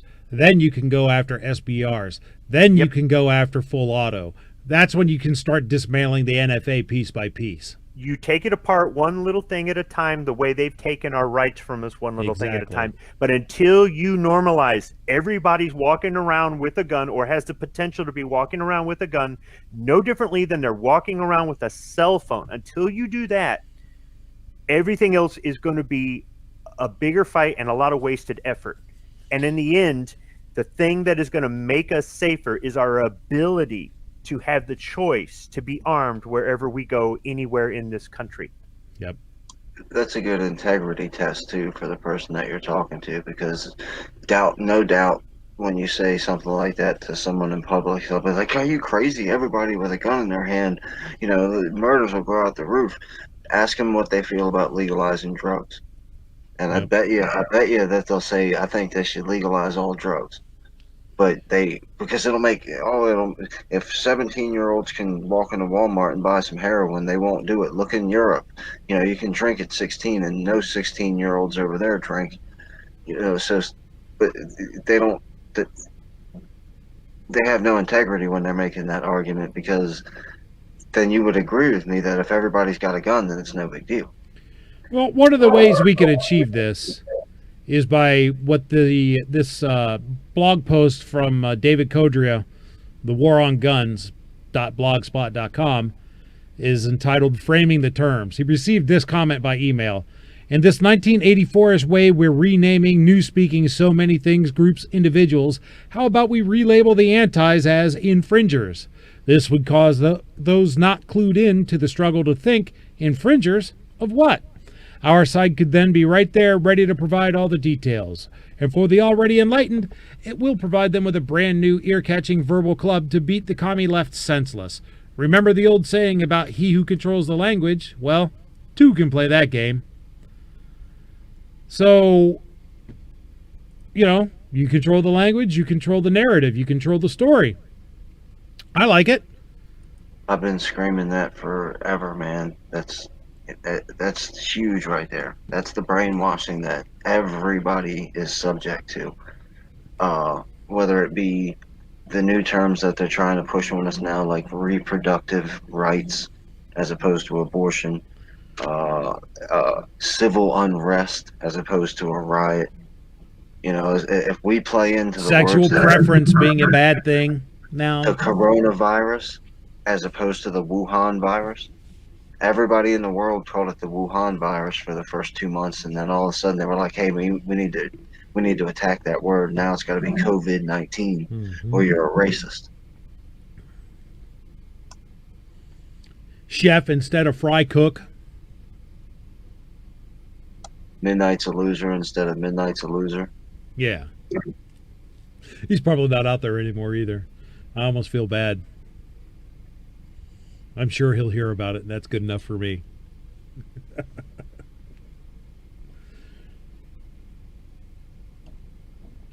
So, where am I at on my topics list? I think that was the last thing I had. Which leaves us, we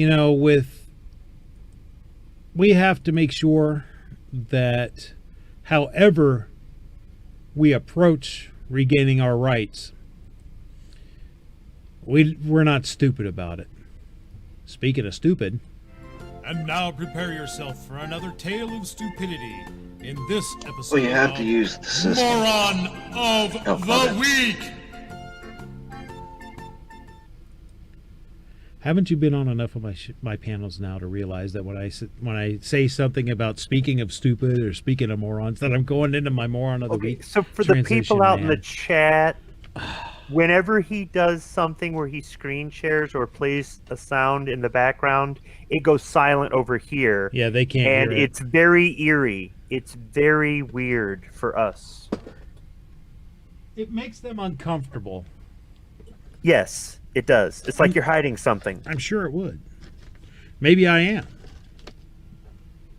Maybe I am.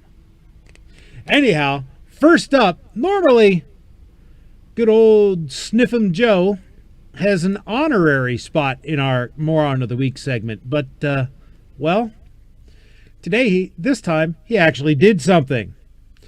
This is from Breitbart. Joe Biden, have cops shoot the leg instead of shoot to kill.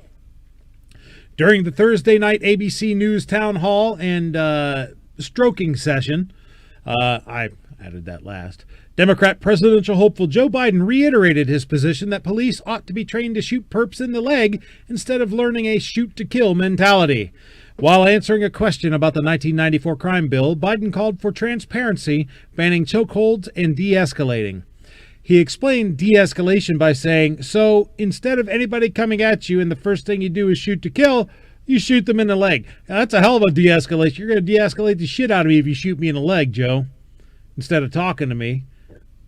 He then suggested more background checks for officers in order to find those who are best suited for the job, and hiring psychologists and social workers to go out with police when they are sent on a call because, you know, that violent drug dealer, rapist, armed robber, whatever, just really needs someone to talk to. He needs to be able to open up and vent his feelings and be hugged.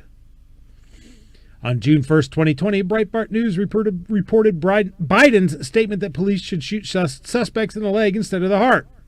So this is the second time that dumbass has said this. So, yeah. Joe Biden is contestant number 1 on Moron of the Week. But wait, there's more.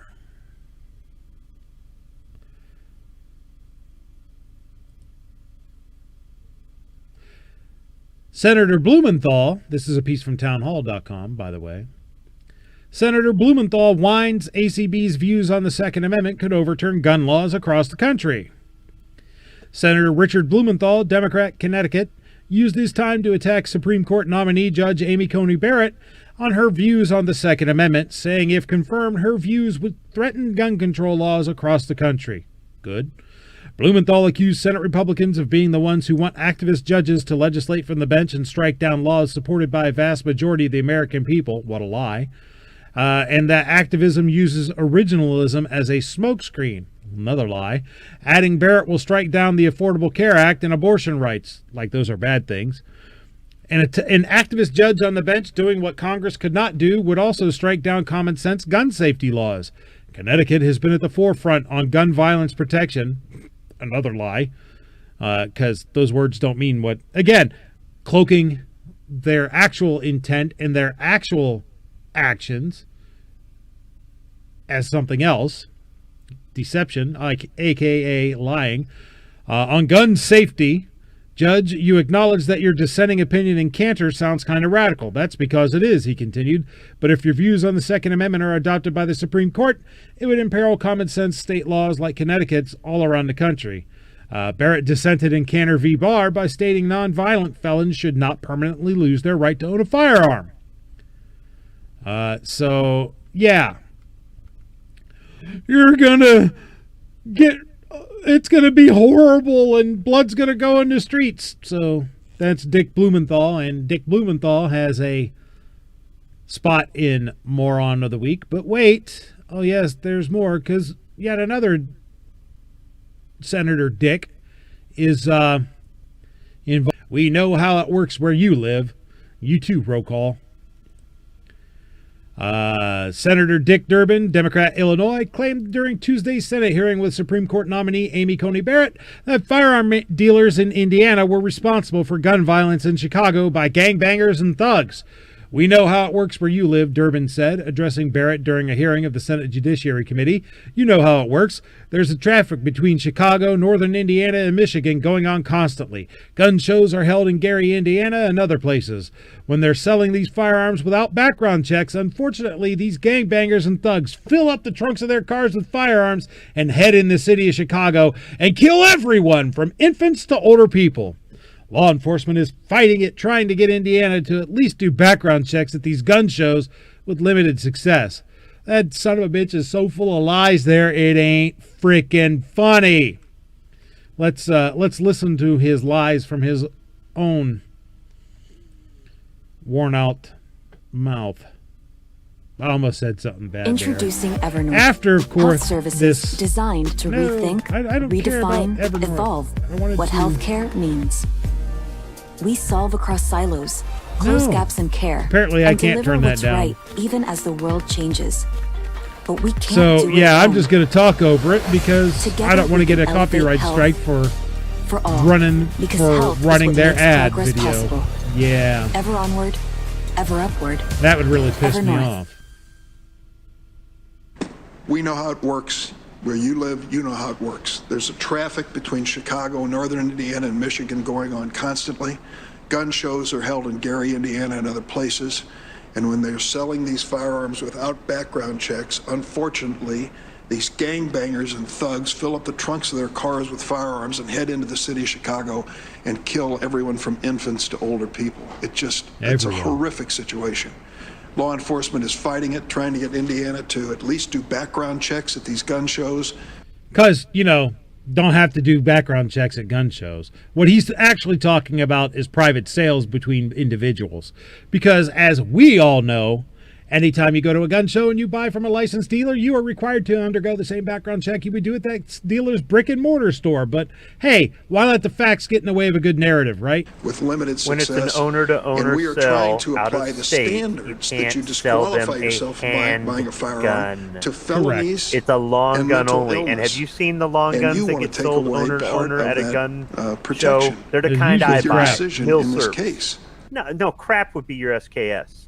Talking about No! hill serves. My SKS is freaking... Both of my SKSs, thank you very much, are wonderful. I haven't been to as many gun shows as you guys, but I've never seen a private dealer at a gun show. Yeah, it's some old guy selling his guns. No, or- I've seen I mean- I've seen dealers at gun shows. Oh yeah, FFLs. Yeah, Yeah. I've bought from FFLs and whatnot, but a lot of times the private owners I'll see, they're selling crap out of their garage. Yeah.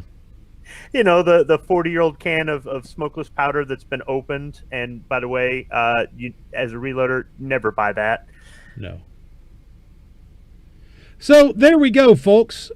On this week's Moron of the Week, we got Joe Biden, the kid sniffer, the wannabe sniffer in chief, Dick Blumenthal, and the other Dick Durbin. So, who do you vote for, Squib? Who deserves the title of moron the most?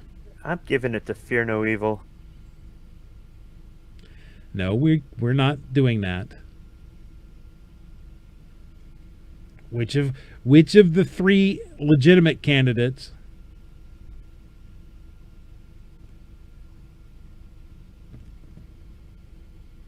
Okay. Kingpin, who are you voting for? Oh, the three dicks, huh? Oh, Well, man.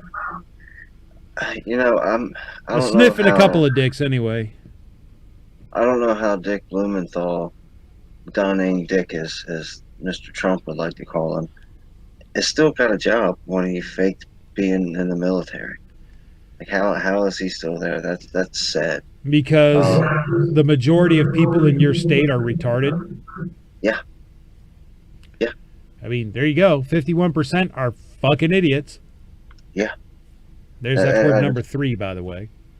Man. Let me see. Who said the dumbest thing there?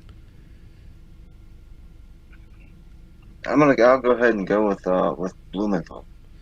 Blumenthal. All right, folks, you know what that means out there in the chat. It's up to you. Tell me who you think deserves the title of Moron of the Week. Joe Biden, Dick Blumenthal, or Dick Durbin?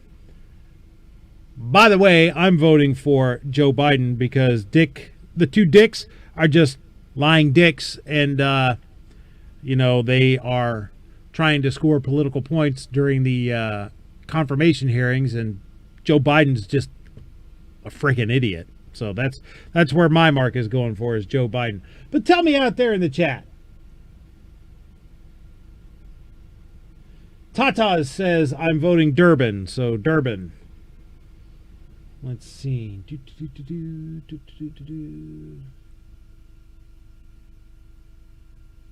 Seven says it's really difficult that time. Ozzy's barking. Hi, Ozzy. How you doing? Ozzy's barking at Durbin. So that's 1 for Biden, 1 for Blumenthal, 1 for Durbin. Zippy says Biden.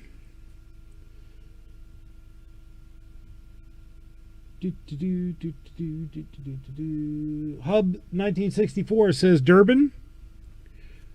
Dick Turbin. Bernabe says all of the above. Yeah, we can't do that. Red Dawn 8488 says Sniffy Joe. George Cortez says Durbin. 7 says Durbin.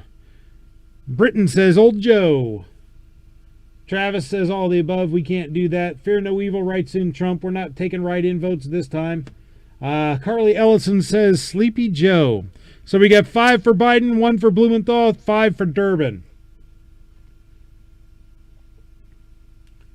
Where are we at, folks? Someone's got to break this tie. We got 34 people out there watching, so let me hear what you have to think. Rubicon says Blumenthal.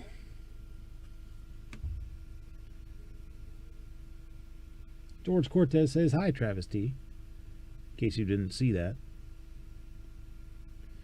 So we got 5 for Biden, 2 for Blumenthal, 5 for Durbin. Fear says Durbin. Billy the cab driver says, gotta say Biden since he's the head of the snake.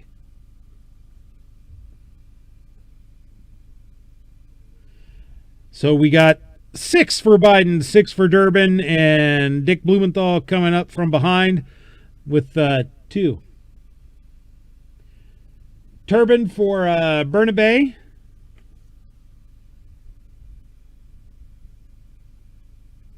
Gabe says, but we need to have a blooming idiot.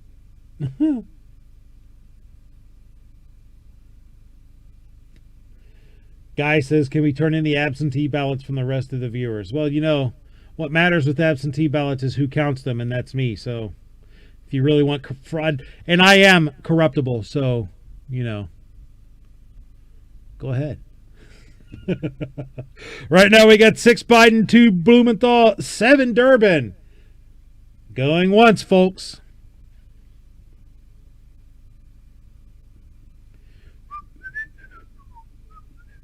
I really need to get up to get some music for this. That, you know, not that I want to rip off Jeopardy or anything, but, you know, going twice, folks. I'm going to have to give it to Dick Durbin here in a second. Guy, half the ballots are in the dumpster, says 7. And going 3 times, Dick Durbin, you are the moron of the week. And there we had another tale of stupidity in this week's episode of Moron of the Week. Alrighty, folks. So there you have it. Turbin Durbin is the moron of the week for October 16th, 2020, which here where I am, it's now the 17th in the Eastern time zone, the only time zone that matters. Not that I don't like the rest of y'all out there on the West Coast, because y'all are great too. But it looks like you live in the past. What's that? It looks like you missed out on your bribe. What do you mean I missed out on my bribe? Yeah, Fear said he'd send you a spam can of SKS ammo if you put Trump on the list. Oh, shit! Because I've got damn! That would have been great. I wish I'd have seen that, because I'd have been a whore and done that, because I've got, let's see, 1, 2, 3, 4 guns that take that ammo, so that would have been great. Guess what, folks? Tonight we're doing a special 2 morons of the week.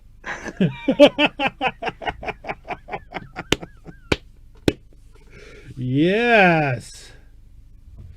All right. Well, There we go, folks. Now, from the ridiculous to the sublime, because we have a balls of steel this week. His balls drop. They will be steel for sure. This is from bearingarms.com from October 13th, 2020 by Tom Knighton. As a parent, I tend to look at my children as needing my protection. This is a normal response by parents after all. Our job is to nurture them and provide for them until they're old enough to take care of themselves. It's our job to make it so they can grow into functioning adults. The last thing any of us think about is our kids protecting us. That's especially true if your child is kindergarten aged, yet that's precisely what happened during an Indiana home invasion. A 5-year-old boy tackled an armed gunman after a group of men forced their way into his Indiana home. South Bend police released footage of the home invasion, which happened around 10:30 a.m. on September 30th. 4 men, at least 3 of whom were armed with handguns, barged into the house after another child answered the door, police said. The video shows the men pointing their guns at an adult woman in the home before the 5-year-old boy jumped into action, hitting one of the armed suspects. Police say that shots were fired, but everyone in the home was unharmed. The suspects are still at large.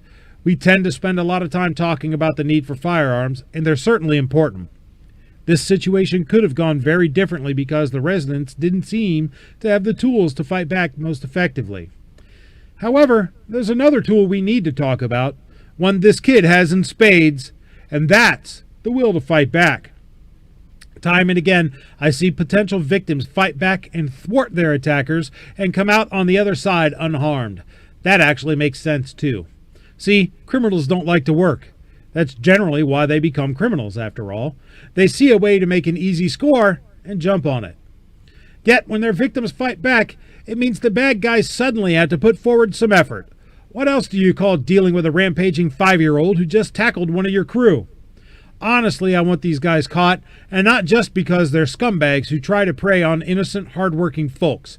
I want them caught and sent to prison just so I can see how much crap they get for being stopped by a 5-year-old kid. You know they're going to catch crap for that, which might be the best deterrent out there. Or not. Regardless, this little hero deserves all the credit he can get. Enroll the kid into some martial arts, start teaching him how to use firearms as soon as he's old enough, and harness that fighting spirit so he can direct it for good. Do not be surprised if this little man ends up doing something amazing with his life. A spirit like that isn't likely to settle for being mediocre. And you should learn from his example. It's often better to fight than be a docile victim. If a 5-year-old can do it, so can you. So, I'm going to go to a news article. There's going to be ads. But we will see the vidya from an in-house surveillance. I don't have a surveillance system inside my house. Maybe I ought to. Hell, then I could get my video on there if someone ever invades me. Of course, you'll see me shooting the shit out of them. During the model. Because I carry pants on, guns on. Hell, I'm sitting in my little studio carrying right now, as a matter of fact. Always. Any place I'm legally able to do so. So, footage of these guys busted through the door. Mom gets up. It's like, no, no, no. They're pointing guns everywhere. Little man starts slapping at one dude. He's slapping at another one. Looking around for something. Grabs a toy. Flings at a dude. Hit him in the head.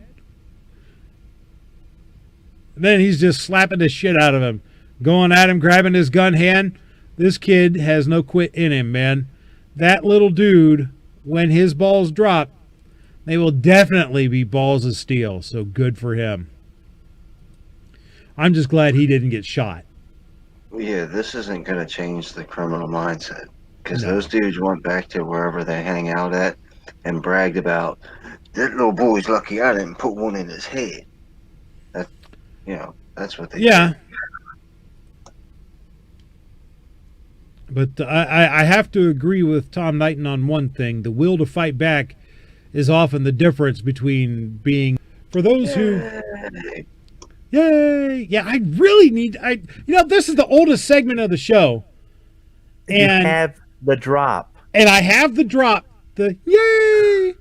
to do an intro for this, but I'm just too freaking lazy. So I need to get off my ass and do that. This is Roll Call 219's favorite segment, Self-Defense Shoutouts. Yay! For those of you who don't know, who have never been to the show before or have never stuck around to the end, self-defense shoutouts are not where I'm reveling in the prospect that the bad guy has won the room temperature challenge by taking a dirt nap. I am reveling in the proposition that the good guy had the means, method, and opportunity to keep the bad guy from making him do the same. Up first is from NBC4i.com from, when is this from? From October 9th, 2020. Clerk fatally shoots would-be robber at Northeast Columbus store.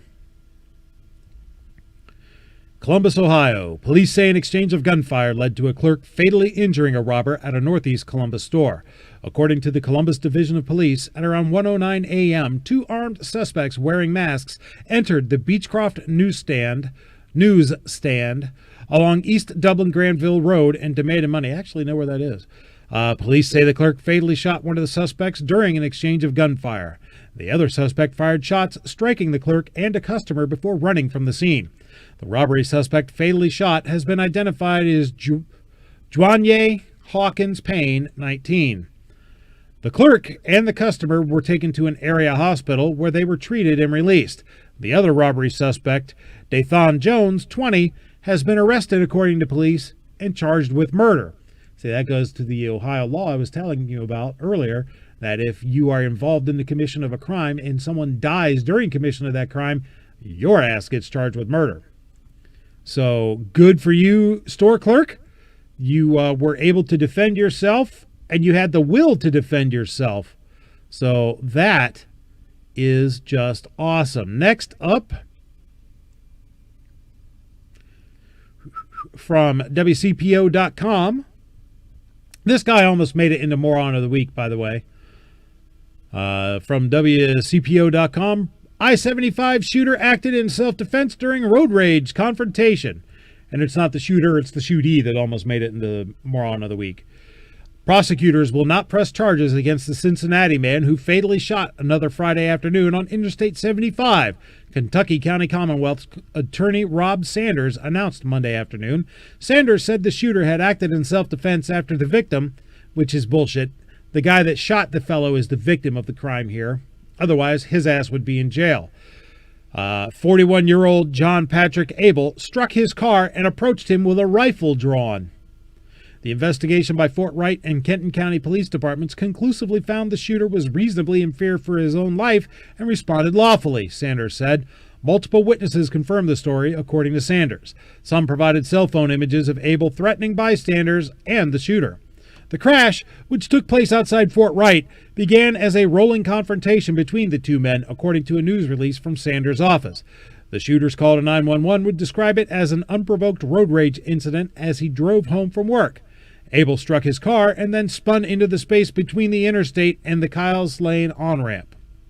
The shooter pulled over to call 911. He was still on the phone with dispatchers when Abel approached him with the bolt-action rifle drawn. He grabbed his own handgun in response. A 911 recording released by Sanders' office captures the next few seconds. Abel shouting, the shooter responding with "yes, sir," and "no, sir," and then the sound of gunfire.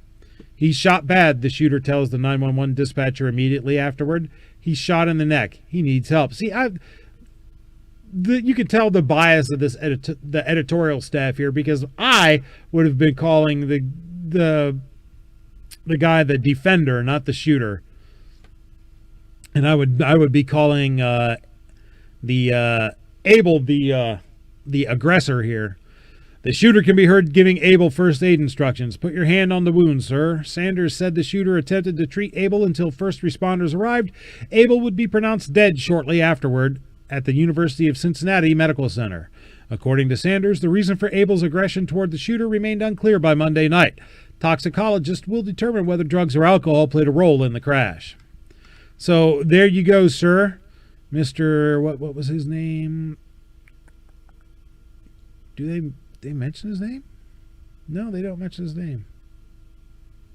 But anyhow, the defender on I-75 I'm glad that you had the means, method, and opportunity with you to defend yourself against some jackass with a rifle. And from what another news article I read on this subject says, the guy even had a trigger lock on the rifle. So what the hell do you think you're doing? That's why he almost made it into Moron of the Week. What the hell do you think you're doing threatening somebody with a rifle that's got a trigger lock on it, you fool? Play stupid games, win stupid prizes, and buddy, you won the grand prize. This next up from Fox2Detroit.com from October 9th. Hamtramck, Michigan. Hamtramck. What the hell? That's a hell of a name. Hamtramck. It's a Polish community inside the borders of Detroit that have been taken over by the Arabs. Okay. Well, Hamtramck, Michigan. Jewelry store owner shoots robbery suspect 4 times after being stabbed in the head. This guy almost made balls of steel. Matter of fact, he was going to until I saw the story about the 5-year-old. A jewelry store owner got attacked in an attempted robbery, being stabbed in the head, but shot the suspect 4 times. Both men are still alive after the incident, which happened at Naya's Jewelry on Joseph Campbell Friday afternoon. So, we had a stabbing and a shooting, said Max Garbarino, Hamtramck Community Safety Director. Police say the suspect stabbed the store owner in the head, but the owner defended himself and shot the suspect 4 times. Both men were taken to a nearby hospital. The whole incident happened so fast the suspect never was able to try to steal anything, investigators say. I don't know of any of our jewelry stores where they're not armed, so it's very foolish for someone to do that here.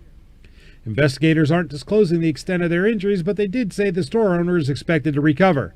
Store owner was talking to our officers and giving us details, so I'm fairly certain he'll probably be okay. So, good. Yeah, Hamtramck is a very small community. It's within the borders of Detroit. All 4 sides of it are surrounded by Detroit. And it's an old Polish community where Polish immigrants settled there. The houses are stacked in right on top of each other. I mean, it's just crowded in there. I think everything was built in the 20s. And in the 90s and early 2000s, a bunch of Muslim immigrants moved in there, and they built a mosque, and they started doing the call to prayer 5 times a day and scared the hell out of all those old Polacks, and they all left. So it's an entirely different community today, but not to say that it didn't have crime before. You know, you would think being surrounded by Detroit it'd be higher crime, but it's right off the expressway, and I mean, there's a factory there and everything else. So it's just, there's been a lot of changes in that area. So who knows if this has anything to do with any of that or whatnot. I mean, I spent the night there once and left my car on the street, and when I went out there the next morning, it was still there. It wasn't messed up or nothing like that. So but you would think, just looking at it on the map, its proximity to Detroit would make it more dangerous. Yeah, you would think so.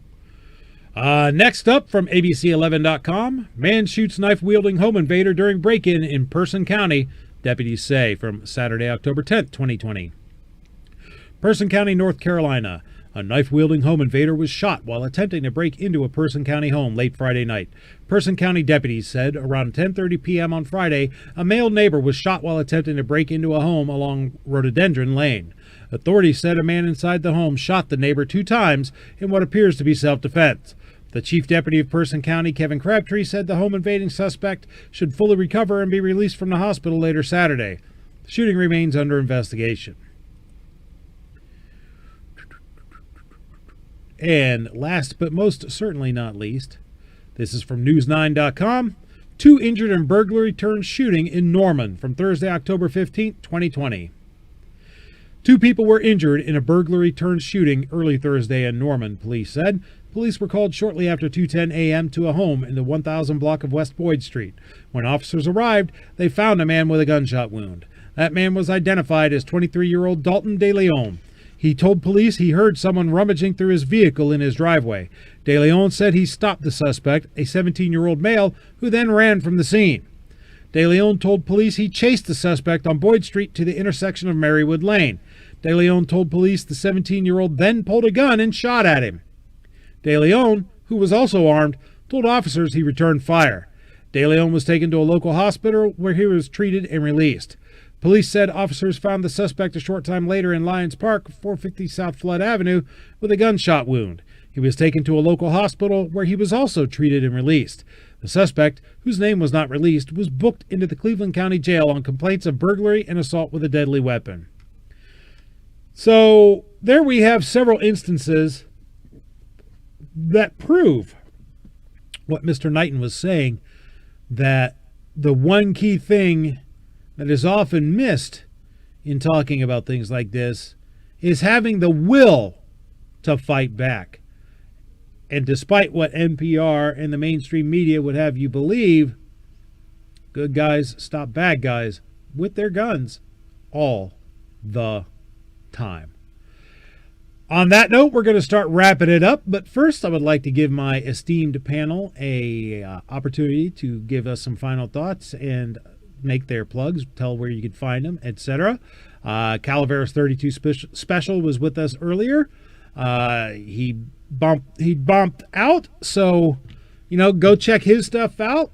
Thank you very much, Pickle, for being here. I really appreciate your input, and even though you're not a lefty, you are on the left coast, and it's good to have someone behind enemy lines. Squib, you irascible sumbitch, you yet still lovable. Do you have anything you would like to say to people? No, at first when you said lefty, I thought you were implying he was left-handed. No. which is a disability in its own, but that's Wednesday's show. Kingpin, is there anything you'd like to leave us with, sir? Thanks for having me. Have a good night, everybody. Travis P11 will be on in the morning, so check out Caliber Corner. And thank you to everybody out there in the chat. I say this every week, and I say it every week because it is absolutely, positively, 100% the truth. I'm humbled and amazed that you've chosen to be out there, especially those of you who are here from start to finish, from 11:30 to 1:30 now. It means so much to me that you guys are here watching this. You could be doing anything with your Friday, but you're here. Make sure with this election cycle, you get your friends out to vote. Make sure, particularly if they are 2A aware and 2A friendly, that they get out and they vote 2A. I understand that Donald Trump is not the perfect candidate, even not the perfect candidate for the Second Amendment. We all know that. But he's the candidate who is the least damaging to the Second Amendment, that has the most chance of winning. And voting for someone else is actually a vote for Biden. I know you guys that like to vote Libertarian are getting sick and tired of hearing this, but the fact is the fact that voting for Jorgensen is just taking a vote away from Trump. If you're in a state where it doesn't matter, where it's going to go for Biden either way, then yes, feel free, go ahead, get out there, get that vote in for your third party candidate, because that helps them with their numbers. Totally agree with that. If you want to vote your third party in your local elections to help make that party strong in your local elections, go right ahead. That's awesome. But nationally, if you're not voting Trump, you're not voting 2A, even though Trump isn't the most 2A of people. The alternative is a goddamn nightmare. So, like Kingpin said earlier, I'm not too proud to tell you who to vote for. So, there you go, folks. Regardless who you vote for, make sure you do the other thing that you need to do, though. Tell your Congress critters and elected representatives what you think. They should never have any doubt what's on your mind. Send them a snail mail, email, telephone, telegraph, smoke signals, heliograph, semaphores, drum messages, bicycle messengers, anything that you have to do to let them know what you think, and never, ever, ever give up the fight. I'll see you guys on the next one.